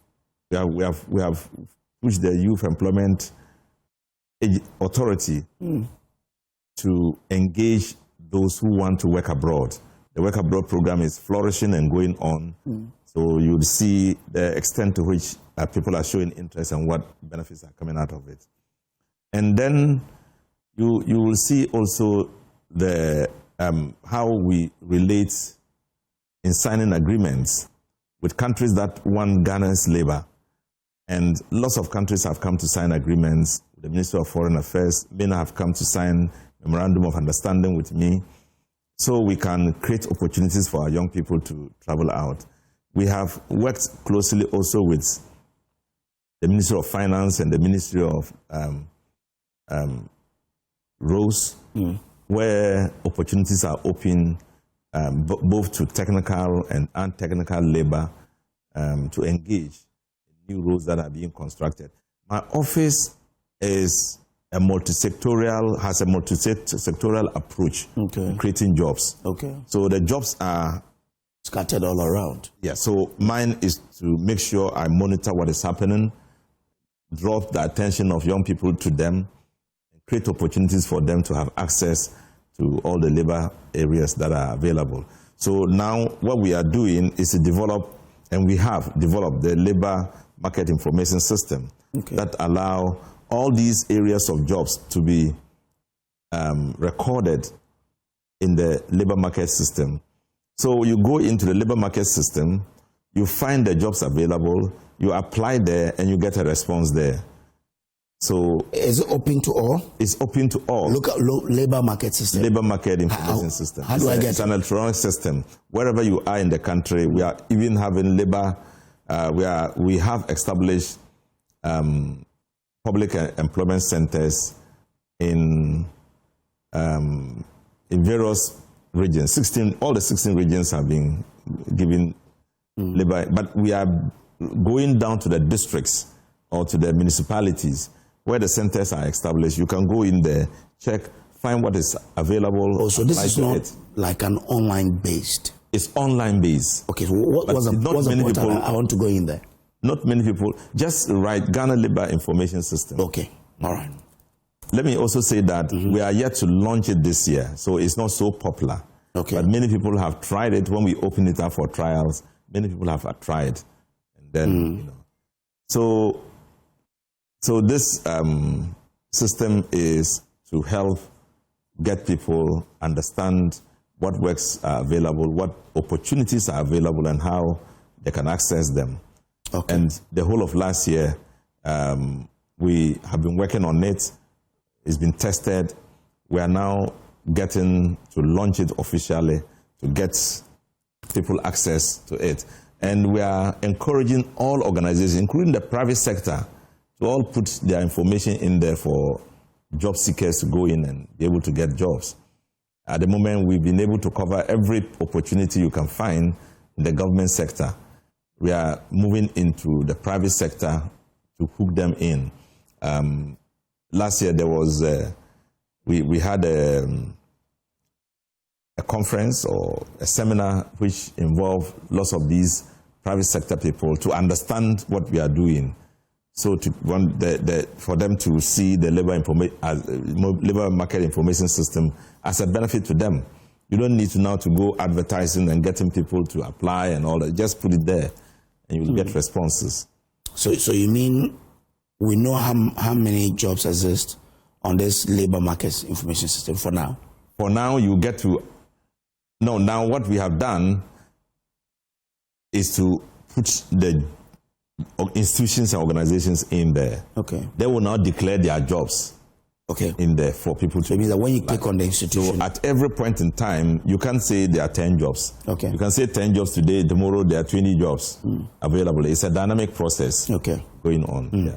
I've just opened it. When you do, you need to sign up. Yes. But there's the Ghana Labor Information System is the information on the labor market presented in a consolidated and structured way and accessible to different users. Yes. So when you sign up, then you can have access to that. Yes. But you said we've all seen a quiet labor front. Yes. How will you say you've been able to achieve that? Well, it's a coordination from my end of all the issues that are taking place that are likely to create labor disturbance. It is also the cooperation with the labor leaders who I work with, speak with. We get to understand the issues at stake, and also working with the Ministry of Finance, because it's the heart of it all. How do we get Ministry of Finance to respond to challenges on labor, seeking some benefits or some legally acceptable responses from government in their requirements, financial requirements, and to compensate them. So I work with the Ministry of Finance a lot. I work with the labor leaders, and I work with my agencies, the Labor Commission, then the others, Labor Commission, for example, and then the Fair Wages Commission.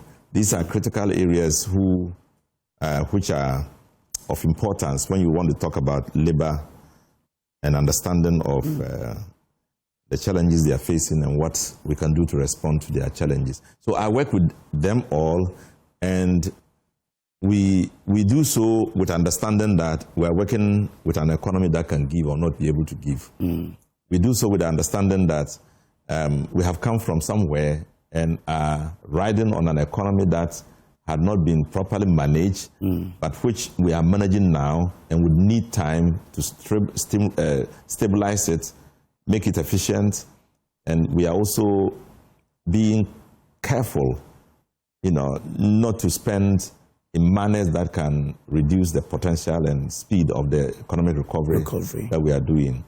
So all these things are issues that come. Is that your argument to Labour for them to accept the 9% increment? Yes, we sat down, we all agreed to it. Let me explain to you. When we come to the point when we have to agree to the base salary or minimum wage, we have a technical committee made up of the tripartite committee. The tripartite committee is made up of Labour, government, and the private sector. They put themselves together, they form the committee, go and sit down, look at the variables, look at the indicators that would have helped in defining the living standard of the Ghanaian, measure it against present circumstances, fix something that is reasonable and acceptable, that can be contained by the economy.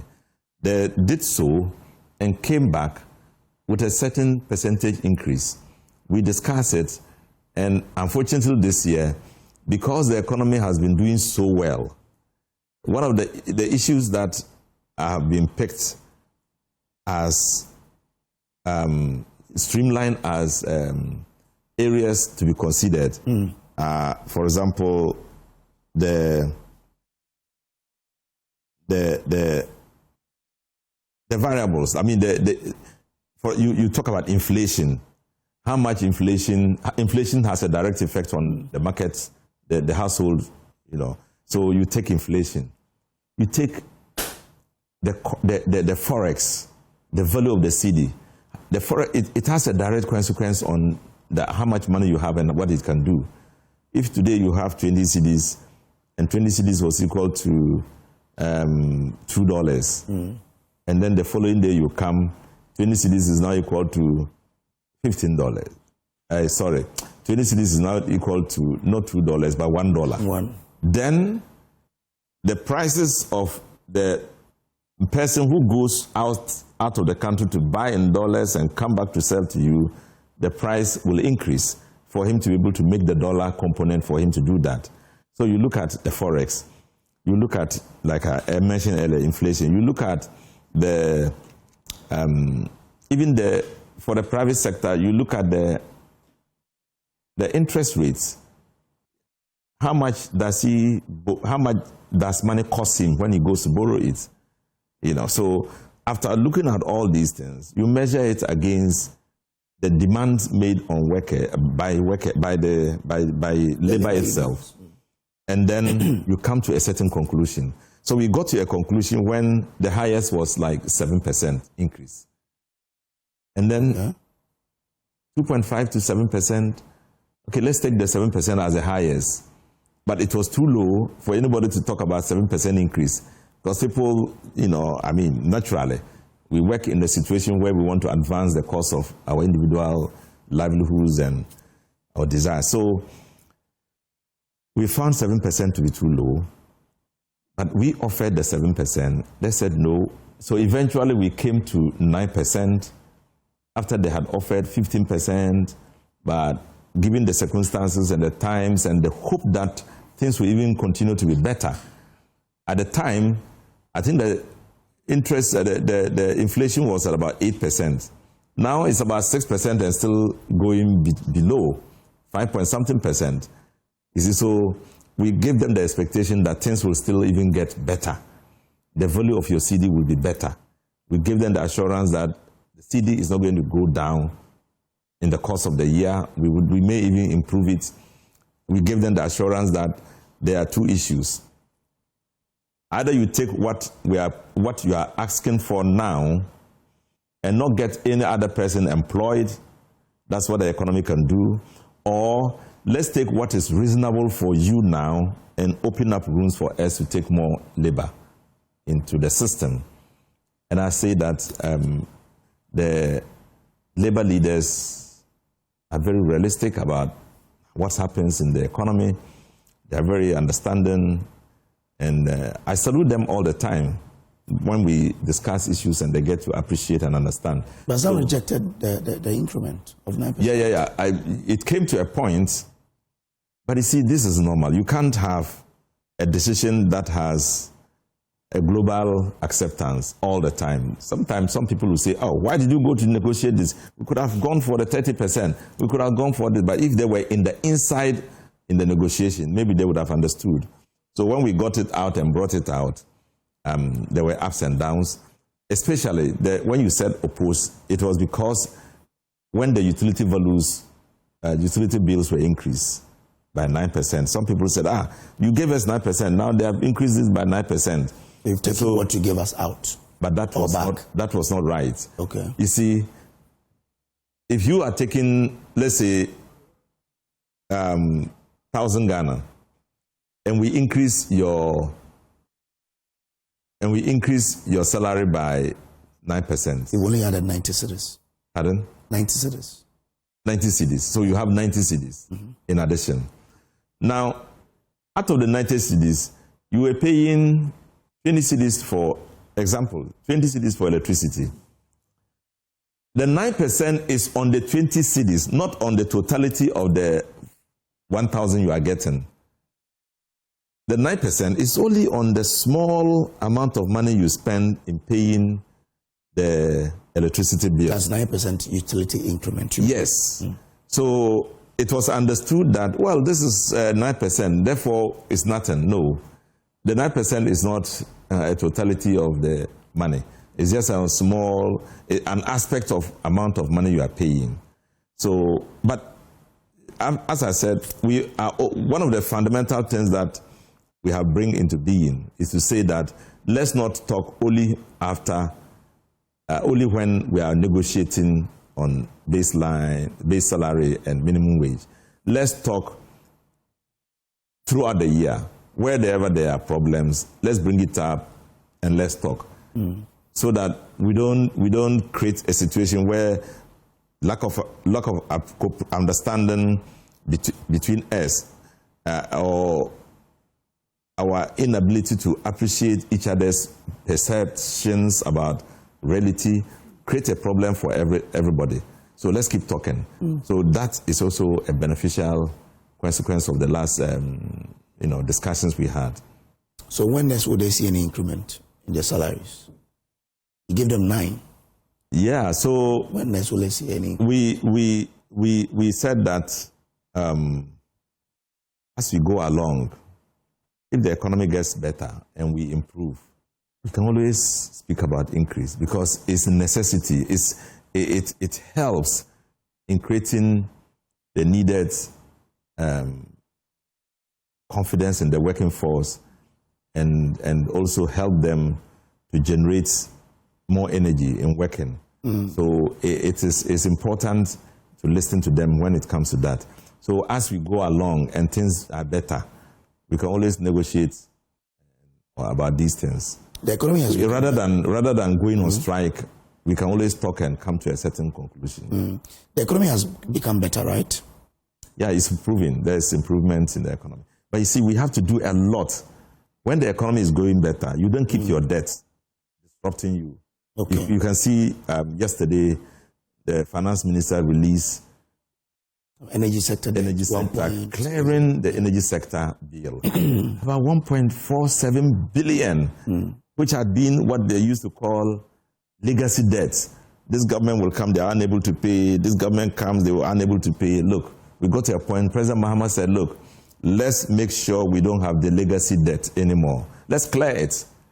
And that's what we have done. In fact, it's an exclusive decision taking which must be appreciated by anybody. And that gives me the feeling that, look, Ghana is not a poor country. We are poor in leadership. When we get the kind of leadership that we require, Ghana will fly. You know, we were number 10 in Africa. That is the 10th richest country in Africa. Okay. Within 1 year of administrations of John Dramani Mahama, and where have we gotten with Atufosen managing the economy? We got up to the number 8, just within 1 year, from number 10 to number 8. We beat Cote d'Ivoire, we beat Ethiopia, and we are number 8. We beat Tanzania, and we are number 8. Can you believe that? So it's something that we can look at and be able to put in place. And I like what John Dramani Mahama said, that we need to put in place a legal system and a governance system that will not die with one government coming and another coming over, or taking over. So that it should be there persistently. We should maintain a certain trend and commitment to leadership and to governance to make sure we are persistent, you know, in doing the right things that can produce results for us. Okay, so there are two things. You convince them to accept that increment so that there will be spaces for other people to enter. Yes. So are we employing, or we are now to employ? Oh, you know, you've just seen the military and the police, the forces. They have opened up, you know, to employ maybe about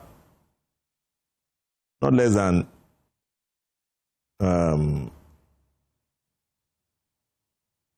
maybe up to 10,000 people. Between 5,000, they won't be up to 10, but the three forces, the police, the the police, the fire service, and the immigration, okay. They are going to employ like 5,000 people. Okay. The military is going to take another amount. You know, I think about 4,000 or so. So you get something like between 8 and 10,000. Okay. Yeah. So that's to start with. Remember also the nurses and teachers who were employed would have been put on payroll. There were about 12,000 people. We have put all of them on board. We have paid them off. We are going to open portals for civil service, for local government, open up space. People are going to enter. You know, the agencies are already open up to engage people. Things are happening. It's just that employment activities are not a one-day affair. It's often a process. So as we go along, you see many of them engaging more people. If I live in a table book, how do I get to hear of all of this? The civil servant openings. It's a portal. They go now. Everything is computerized. The local government between now and next week, they are going to open the portals, and young people they are aware. They will go in and apply, and then once you apply, you will be given a response online, and then call for an interview. If you go through, that's it. Okay. We'll be keeping an eye on it. Okay. But we all agree that the economy is becoming better. Yes. So my friends who are watching us now at, say, SNET, for example, or probably watching us from the local government ministry, will be looking at, okay, so once the economy is becoming better, when can we sit around the table to discuss increment again? Because as for workers, they want their lives to be better. Yeah. There are two things about an economy becoming better. Okay. When an economy becomes better, you create a situation when it doesn't go back to where it used to be by stabilizing it. So at this very moment, we are trying hard to stabilize the gains we have made over the period, over the last 1 year. Once you make the gains and you're able to stabilize the economy, then you can see consistency. You see, you can now see growth. And then once it starts growing, definitely you need more labor. You need to improve labor quality. And that's the point when you can always negotiate and get an increment. And we are particularly based or working very hard to make sure we improve a strong private sector base, which will absorb a lot of the workforce. I don't know whether you notice, I'm beginning to go around to see some of the companies that are working. Many of them are working 24 hours. They have improved their labor. They are doing so well. And it's been very impressive when I visit many of them. Some are needing some kind of government intervention to even improve more of their labor.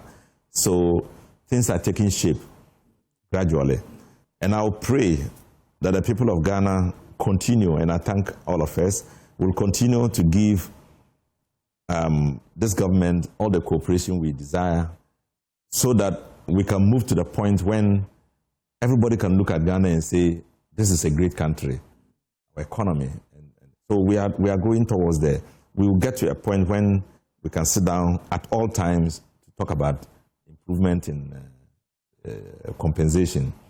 Yeah. So when they get up, say today or in March, to say we need an increment, what will be the response? But you see, every organized group work according to two things. Okay. Work according to the law, we work according to the precedents. I mean, things that happened, you want to see tradition, let me say tradition. So now the law has established a tripartite. Unless you get there. We also agree that there will be negotiation. It's by the law. But we have established a tradition that this is a period we can always come and do negotiations. So let's go according to those systems. Okay. All right. You mentioned that you've been going around some of the companies, right? From which sectors have you been looking at? And you also mentioned 24. Some people are operating 24 hours. Yes. That's good news. Yes. How many companies are? Oh, so far the companies we have traveled, we have gone to. I can't remember many of their names. I can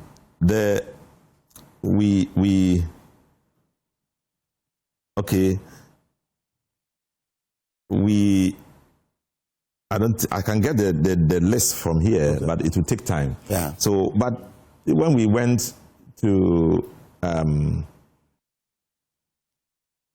these companies, I was surprised to find that they kept working. They kept working consistently, and I guess they are private companies, right? These are private companies. Yeah. Private companies that have consistently, they have all of the time been here, and some of them are saying that they want to. In the last administration, they had challenges, even to the point that some of them went to court with government, which is unacceptable. And we are working to make sure all these things are removed. I have some of the companies here. In fact, when we went to Promasidor, I know you know Promasidor, oh, yes. Great company, and they have worked. They are working all the time because they have to meet their demands. We've gone to Farm Milk. Went to ENI Energy. ENI Energy will be very happy with the payment here by finance, of our energy debts, because that's one of the things that was crippling them. We went to Nutri-Food. We went to Olam Ghana. We went to Wilmar Africa Limited. Great companies, Wilmar Africa Limited, for example, would want to engage 1,000 people in addition because they had been operating with 5,000 workforce, but bad administration, governmental influence, not them. influence that didn't favor them, policies that didn't favor them, had reduced that number to about 1,500 or something like that. Now they are thinking about increasing it. So these are all areas that we are trying to map out and create more job opportunities. And some of these companies, they pay so well. So these businesses are running 24 hours? Oh, they are running 24 hours. Okay. Yeah, trying to meet their... And I was particularly impressed when I went to Olam. And the commitment is total, because they had to meet their demands from external and internal. Many of them are exporting. They produce here, they are able to sell in Ghana, but they are also able to sell outside the country. So it's been very, very impressive. Okay. Yeah. And then you speak about the Job Abroad program. Yes. Have we sent some people out yet? Yeah. We have sent a number of people out. But as I said, the Youth Employment Authority used to be under the Ministry of Labor. Now it's been moved to, last year it was moved to Ministry of Youth Empowerment. But I still work with them. Okay. I still direct the labor issues to them. Okay. Because they deal directly with young people. And they have sent people out. They are yet to give me a complete report about what they have done. But they are working very hard and encouraging, getting to the youth. They have a portal. Every young person can apply to the portal and be responded to. Yeah, there are no discriminations here. You know, you just open the portal, people apply, they are taking, drivers have gone, restaurant workers have gone, technical people who are in building technology and things like that. So those are all happening. All right. So we're getting requests from other countries for our labor. Yes. Is that it? Yes. We just signed an agreement with Qatar. Okay. And the finance Minister of Foreign Affairs had just gone to sign an agreement with Qatar. And we are going to, they want as many people as possible. I'm in the committee, I'm the co-chairman of the Qatar Minister for Labor in the ILO Fair Recruitment program. Yeah, so normally you take a country and make the country the chairman. So they picked Ghana. After they visited, went around and came to Ghana, eventually they informed me that, oh, we are doing so well. And they were requesting me to be a co-chairman with the Minister for Qatar. Okay. I gave them an approval, so I'm the co-chairman with him. So when we met, he made a direct request to me and said, there is an MOU which had been on our table for about 4 years and nobody has signed it. I said, no, we have come. We are NDC and we are a new government. Come, let's have a fair discussion and then, come to some conclusion. Thankfully, Minister of Foreign Affairs has signed the agreement, and very soon we will be dealing with Qatar and taking people there as well. Which areas are we looking at? All the areas. The first request they made are in technical areas, in mechanical work, somebody who is a master in mechanical work, and somebody who is interested in, I can't remember them, they are a little technical areas. Yeah. More like engineering. Engineering areas and things like that. But we've also had issues with our people working in Qatar, right? Qatar? Yes. I mean, those countries where we see videos of some of our people being... No, Qatar is not one of them. Oh, it's not? And we are... That is why it is important to formalize the people who are going there. Okay. If I send anybody anywhere and there are challenges, I can question the person who signed the MOU with me. The MOU will streamline how you are going to treat our labor.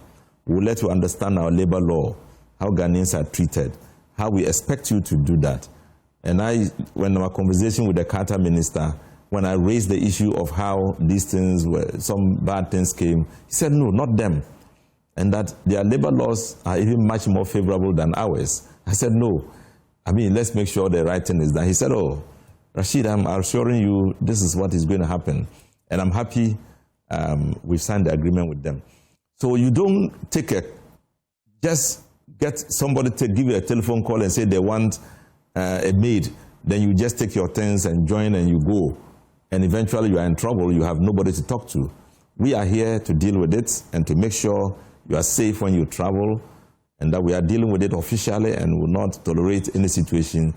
Remember, a few weeks ago, I got a response from people who had been sent to Dubai, and they complained about two things: that the person who sent them was cheating them, the money was not adequate.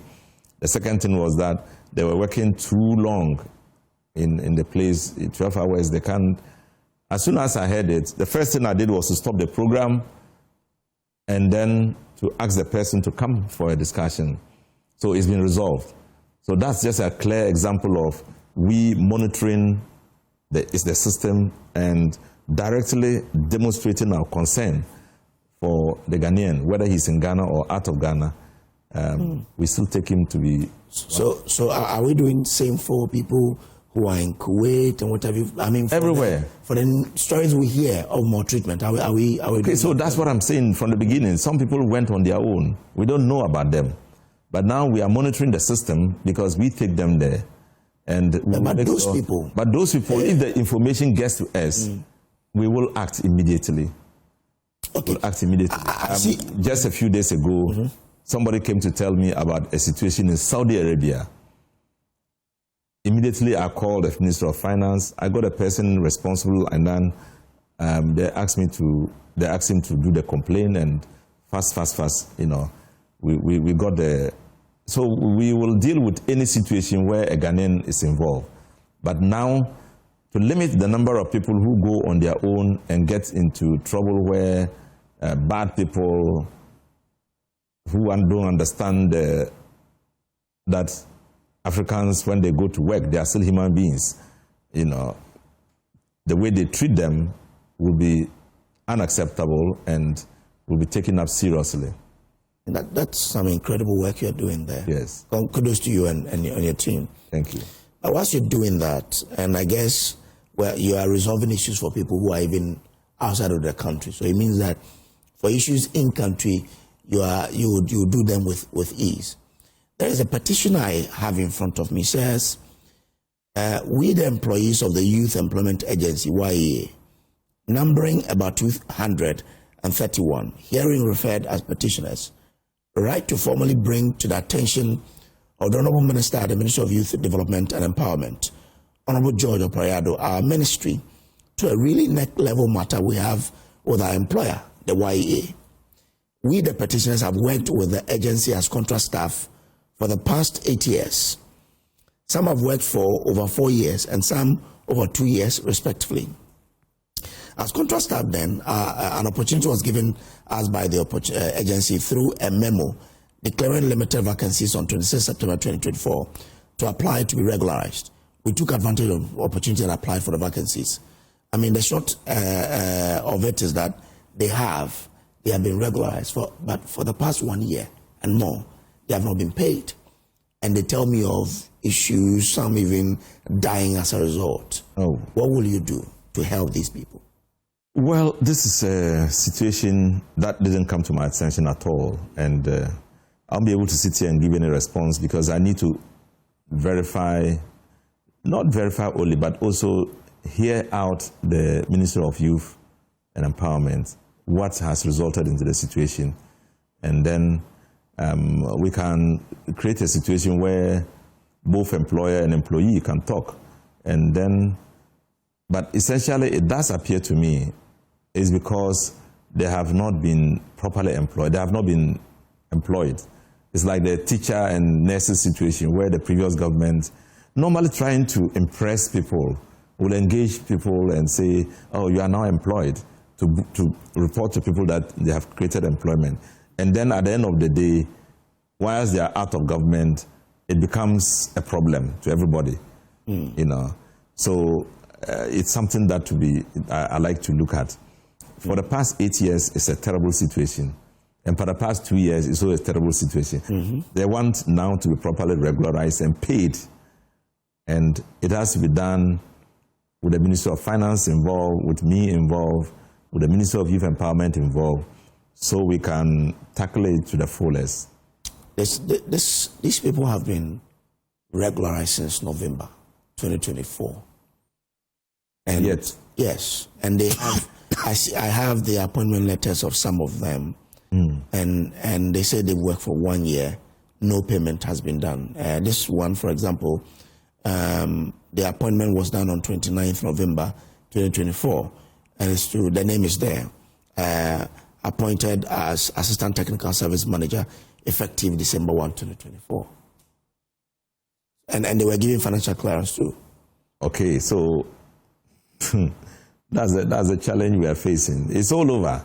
I told you that before we took over government, as late as December when they lost their elections, they were still engaging people, giving them letters of appointment when you don't know what is ahead. But those people have been relieved by the letter from the Chief of Staff. Relieved? Those who were appointed after December 7, they've all been relieved. Well, I'm giving you a background. Okay. So these things, because of the elections, these things had happened severally. Just try to engage people. You don't have the budget for them. You don't have the budget for 2025. They are not included in the budget of 2024, and then you have appointed them. So how are you going to pay them? And you don't conjure money.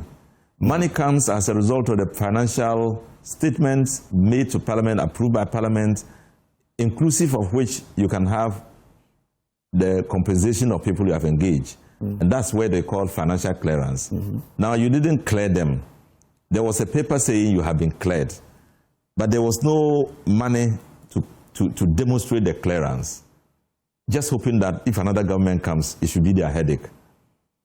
You know, and now it's been brought to my attention. I hope they would we'll discuss it together and see how we can get the Ministry of Finance to properly put them in our payroll. So, like I'm saying, this is the first time I'm hearing this, and I would like to go much more into it before we can. Okay, all right. So it means that anytime there are recruitment, the recruitment should find expression in the budget. Yes, that's what they call financial clearance. For example, why is it that the civil service, they need more workers? Local government, they need more workers, and we didn't employ them last year? Because neither the past government nor when we came and wanted to end the year, they were not in the budget, so they couldn't be recruited last year. This year, he gave financial clearance to some of them and say, you can now recruit because I've taken care of you in the budget. And so now they can employ the military, the forces, they can employ this, only to the amount of money that is contained in the budget. You know, every year we have this amount of money. You can't go beyond it, because if you go beyond it, you have to borrow, or else your economy cannot go. And the amount of money you have is made up of your budget, what we have generated throughout the year, internal revenue, what we have generated, the money we have borrowed, grants that have been given to us. So these three components make the total amount of money in our basket. And then you ask yourself, what are we going to do with this money?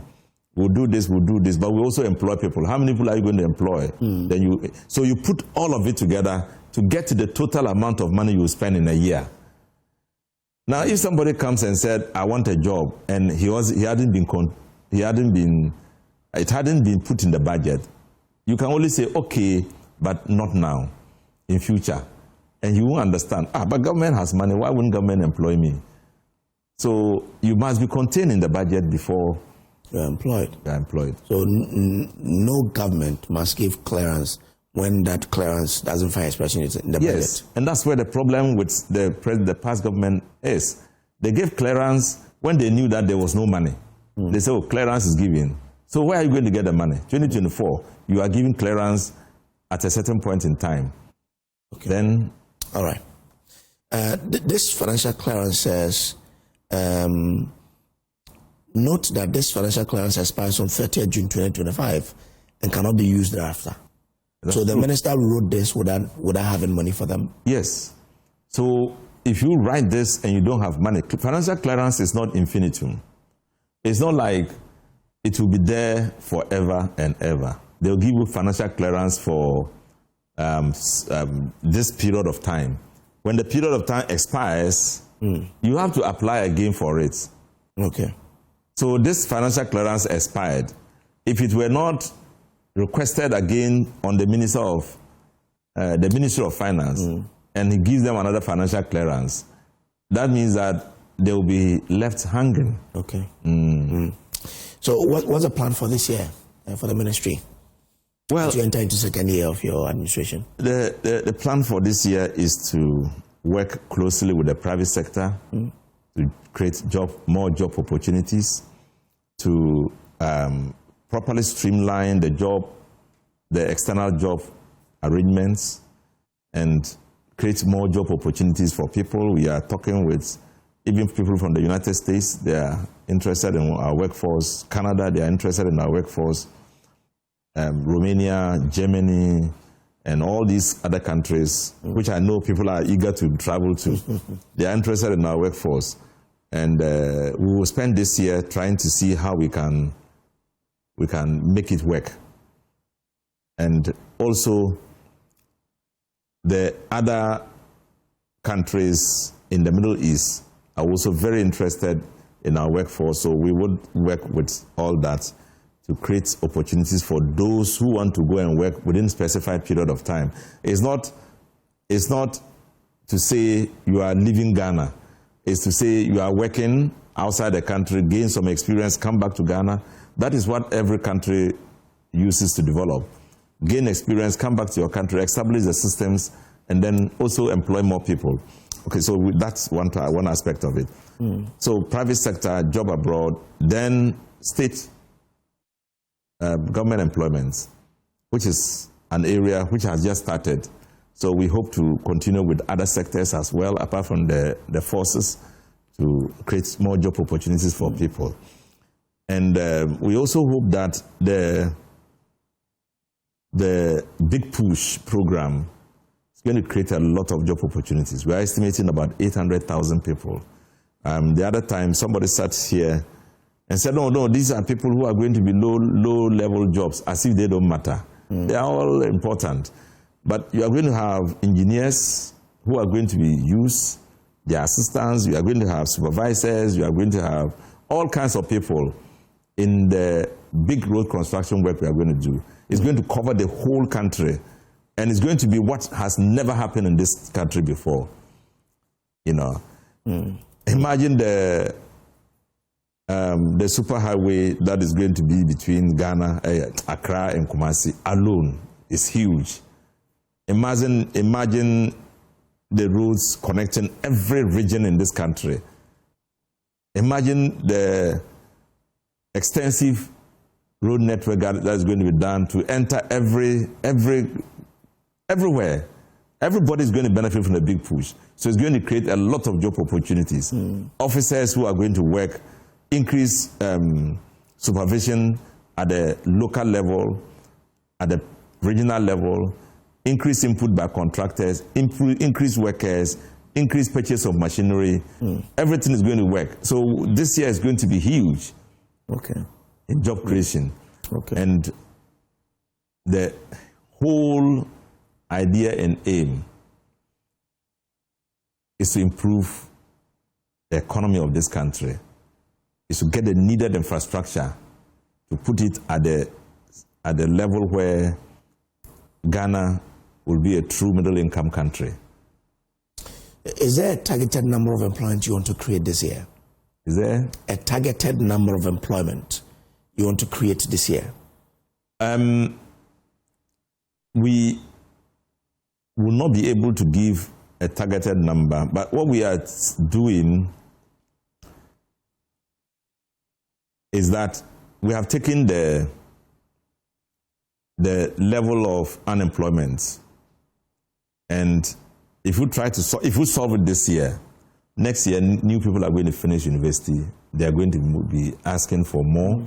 So we have taken note that we need to make sure 3 million people are employed. I'm not saying that's what is our target. That's the 3 million people that we need to employ, either because some of them are working not satisfied with their work, they still need to get more jobs, or they don't have a job at all. That segment of population is our target right now. 3 million for the year. Remember, I'm saying that that's not a target. Yeah. That's not something we are doing. But we have noticed that this number is where we are going to go into and create the jobs. And I've given you a background. I just want to know that these 3 million, is it the numbers you are seeing are to say we need to create jobs for these people for the year? Or No. We are targeting this number of people in our job creation. Okay, yeah. For your government, for a 4-year term. For the period of time I'm talking about, we are targeting these 3 million people who are either employed and not happy with their employment, or they are not employed at all. These are people we believe are going to be the beneficiary of it. How much will be done this year is what I cannot tell you. Okay. Yeah. All right. But in terms of the private sector employing people, yeah, are you giving them any incentives? Is government giving them incentives so that they could employ more people? We already are talking about a 24-hour economy. 24-hour economy is an incentive-driven policy arrangement. Okay. Where government is coming in to say that we love the fact that you are working 24 hours, or you want to work 24 hours. But where there are any challenges you are facing, we want to help you. But that hasn't started yet, right? Oh, it has started. But you said the bill is in Parliament. No, the bill is different from the practice. Okay. The practice that people are already working, and we are already encouraging them to go ahead and do the 24 hours, is there. So what have you given them to do their 24 hours? Okay, I'm just coming to that point. Now, if people are there and not doing 24 hours and want to do 24 hours, but are stopped by circumstances they can't control, that's where government comes in to help. Okay. Extend electricity to them, give them more power arrangements that will satisfy their power needs, give them security to make sure their place is secured, working 24 hours, and all the other things that, even equity, support, capital arrangements, supporting their investment capacity to make sure they are able to create more opportunities for themselves and for employ more people. They are all part of the things the 24-hour economy can deal with. So those are where the incentives are going to come from.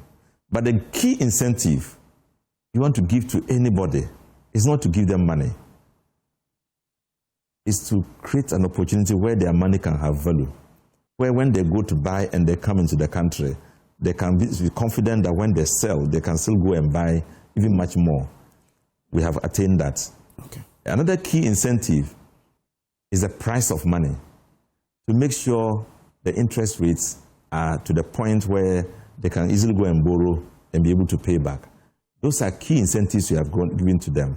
Okay. And the last key incentive is to have a stable economy where I can be sure that nothing is going to take away my money. Okay. There can be, how do you call that one? Exchange rate. The shaving. Haircut. There can be any haircut. I'm putting my money here. I want to go for the money. I'll be able to get the money back. Okay. Yeah.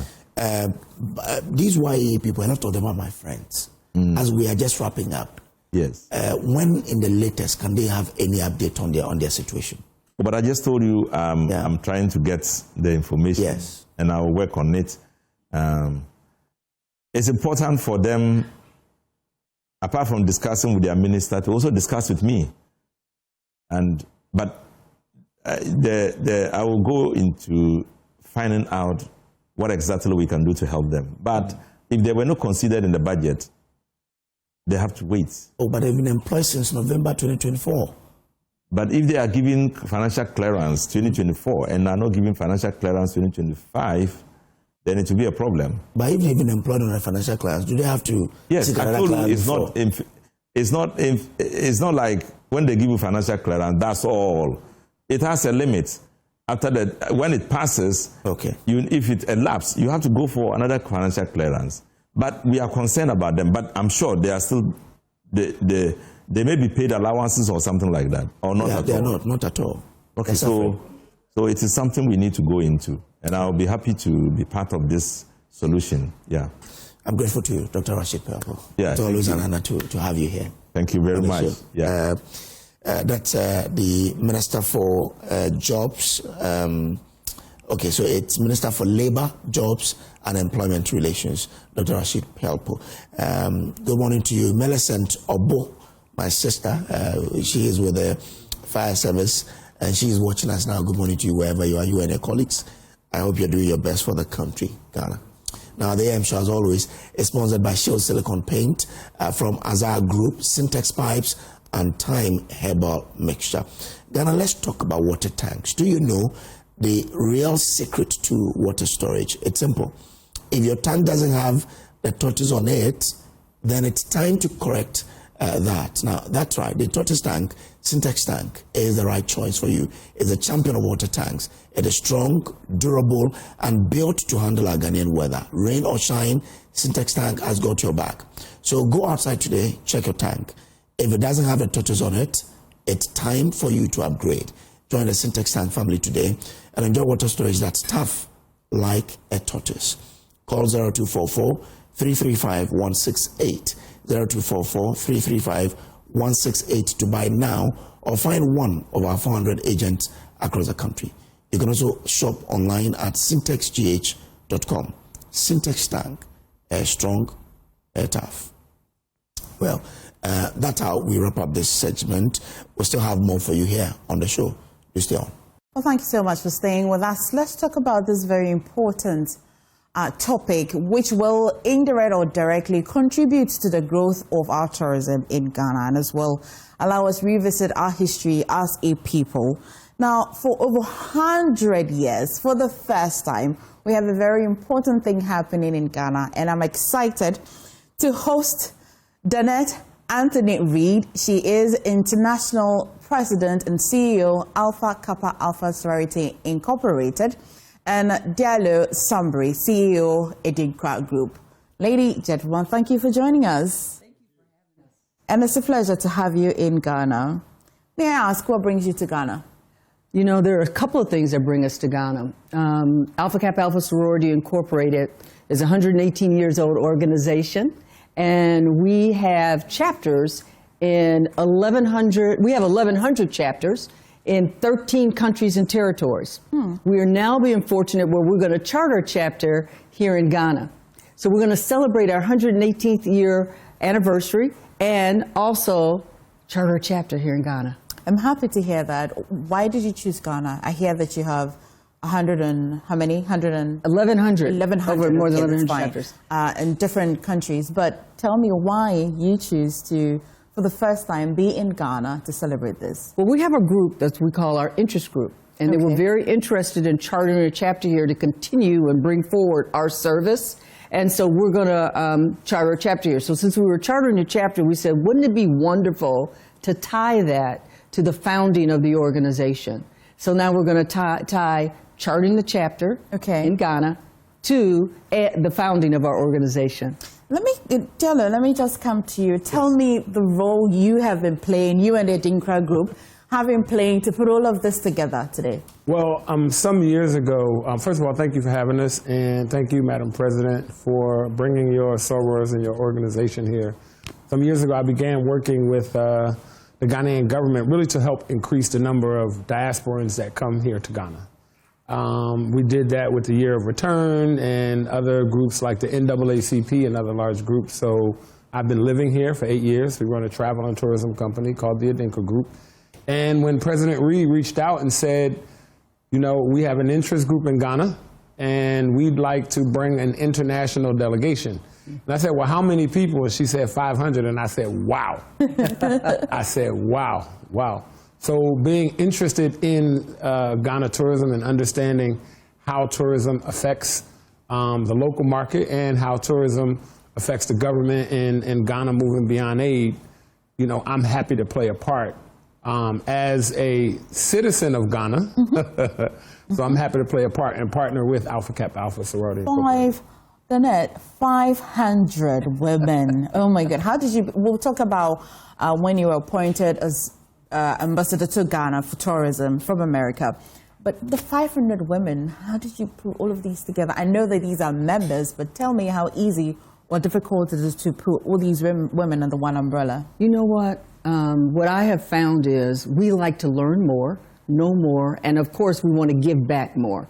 And so when we put it out to our members to invite them to see who they would like to come, we could have brought more, but we had to make sure that we brought the right amount. 500 was the right amount. They were excited, they wanted to be a part, and they wanted to go and express and enjoy this journey with us. That's really nice. Adele, I'll come to you, but let me stay with it a bit. So in 2018, you were appointed as the first African-American. Would that be? That would be you, tell me. You were the one that was appointed in 2018. Yes. 2018. And beyond the year of return, which after your appointment triggered that reconnection, how have you sustained that route? Well, I think very similar to Alpha Kappa Alpha Sorority Incorporated, nobody owns service. Nobody owns giving back, right? You don't have to get permission to give back. So very similar to the way that the sorority gives back and provides service to all mankind, I consider myself to be a son of the soil. Although a diasporan from Trenton, New Jersey and Washington, D.C., I'd like to say I'm a super African, right? So although I can't identify my village, I don't feel like I need permission from anyone to help promote and attract my fellow diasporans around the world to come to Ghana because, like I said, I am a Ghanaian citizen. I moved to Ghana. I run a business here. And sometimes I think as opposed to always asking what could government do or what can everybody do, how do we help, what is it that you can do? And that's one of the things that black fraternities and sororities do. I am a proud member of Omega Psi Phi Fraternity Incorporated, right? Very similar to Alpha Kappa Alpha. And service, giving back, ownership is important, right? So even though the year of return and the beyond of return has passed, for me, my personal life mission and my commitment is to help our diasporans find a way back home, and what better way to do it than with the first female African-American sorority who's celebrating their 118th Founders Day. It's amazing. 118. Yes. That's a lot of years. So many years to talk about. For you, the group or the society, I'd say, is deep-rooted into a lot of I'd say principles, education, leadership, humanitarian, so many other areas. Back here in Ghana, what do you envisage and which areas, specific areas, are you looking to attempt to want to look at? So here's what I'll tell you first. We're 118 years old. We were founded in 1908, January 15th, 1908. And our mission has been the same since we were founded. And our mission is service to all mankind. So our goal as we have come to Ghana is just leave it a little bit better than what we found it. So as we come here, not only will we be celebrating our anniversary, we will also be doing community service. So we've got a couple of things that we do.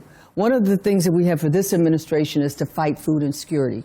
So we have green bags that we call CHIP, Childhood Hunger Initiative Power Packs. Okay. We plan to fill at least 1,000 packs to give to families here in Ghana. And it will include substantive items like rice, tomato paste, packets of like fish. So we plan to do that. So 1,000 packets of food insecurity kits that we plan to leave, because that's community service that follows our 118 years of mission of service to all mankind. Okay. So that.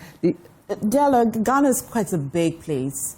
I mean, I look like this, but I'm going to need some of that rice, that category. How are you helping them identify people who genuinely need these items? So as President Reed said, a part of the reason why they are here is because they're chartering a new chapter. So that specific part, I can't take credit for because they have a new chapter. Many are Ghanaian or from other parts of Africa that are based here.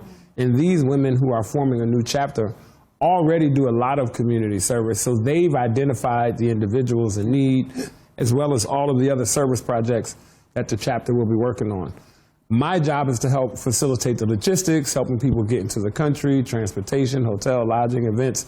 But the service, the service is directly from the heart of Alpha Kappa Alpha. I see that it's directly from the heart, and it sounds all beautiful and nice, but what has been the challenges in putting all the logistics and things together? Hey, so I'm a fellow Ghanaian like you. That's the A confirms it. So you can imagine there's a lot of planning that goes into it, and we've been planning this for a while.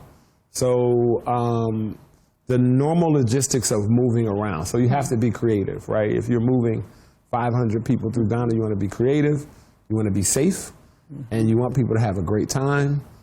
So I think that together, over the past few months, we've put together an incredible 7-8 day journey.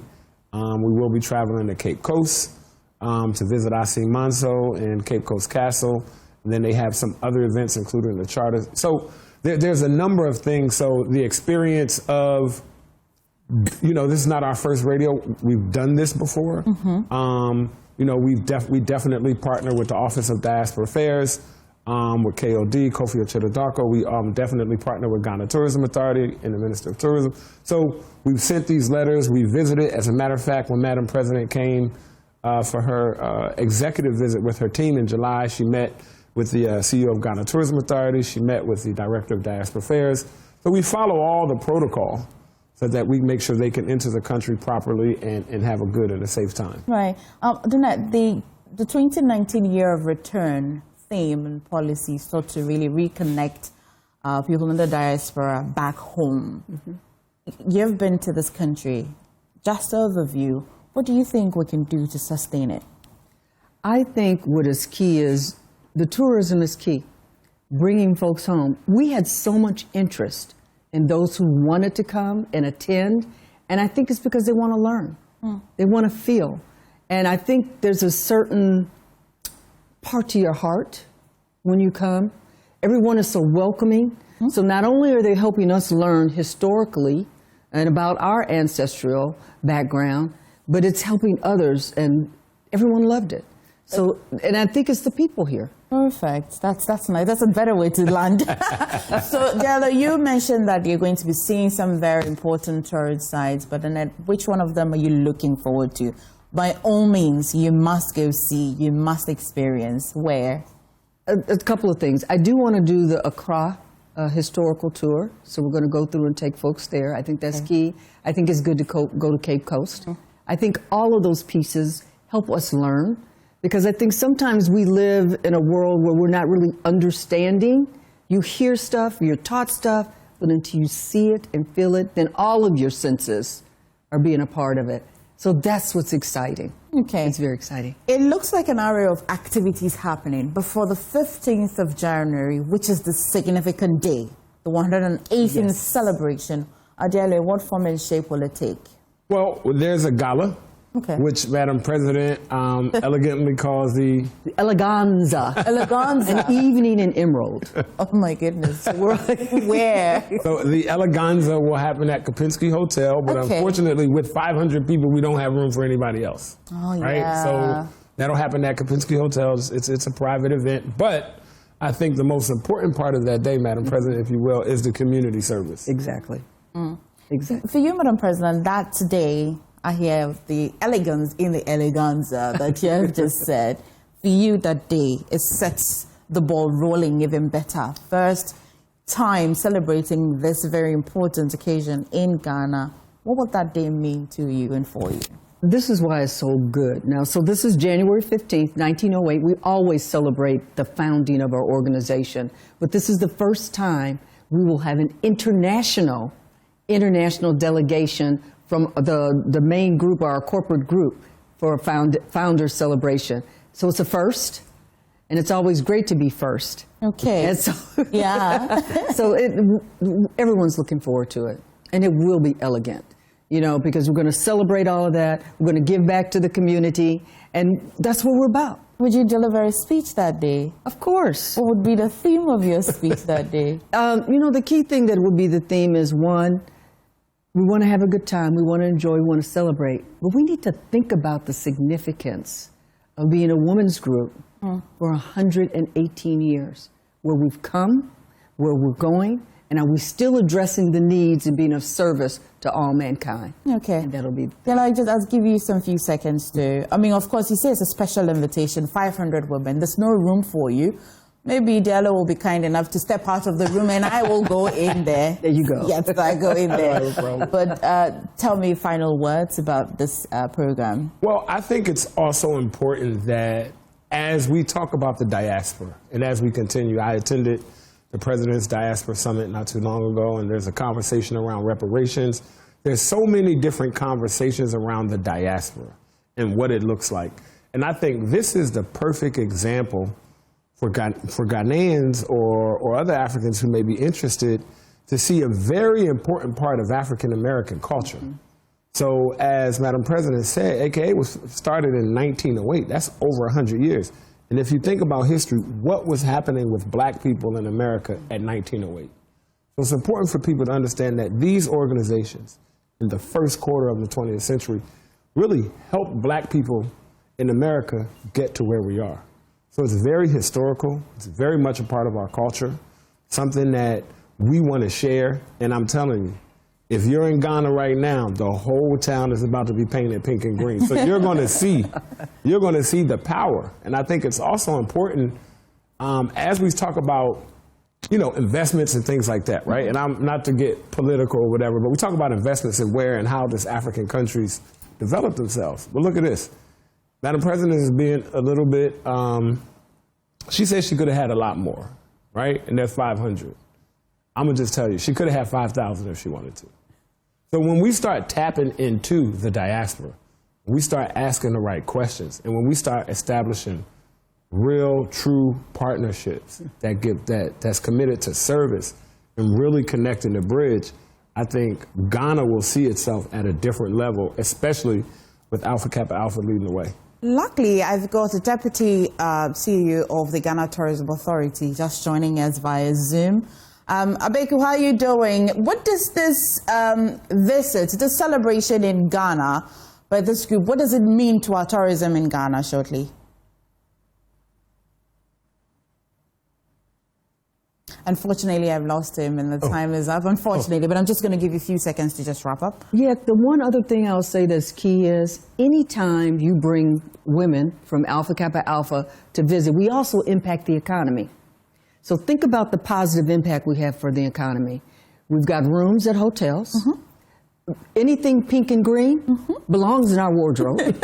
So we purchase things from Pink and Green, so we're bringing money in that way. We're going to the restaurants, we're eating. So we not only are bringing a service impact, we're bringing an economic impact. Totally. And that's our goal, and we'll love it. I totally agree. All the best with it, Diallo. All the best as well. Thank you so much. Thank you so much. Thank you. This has been how we're wrapping the show for today. We'll see you again tomorrow, but please stay for Joy News Desk. I'm MFA Akusiadatina. Did this with the Hunter Pele. Thank you.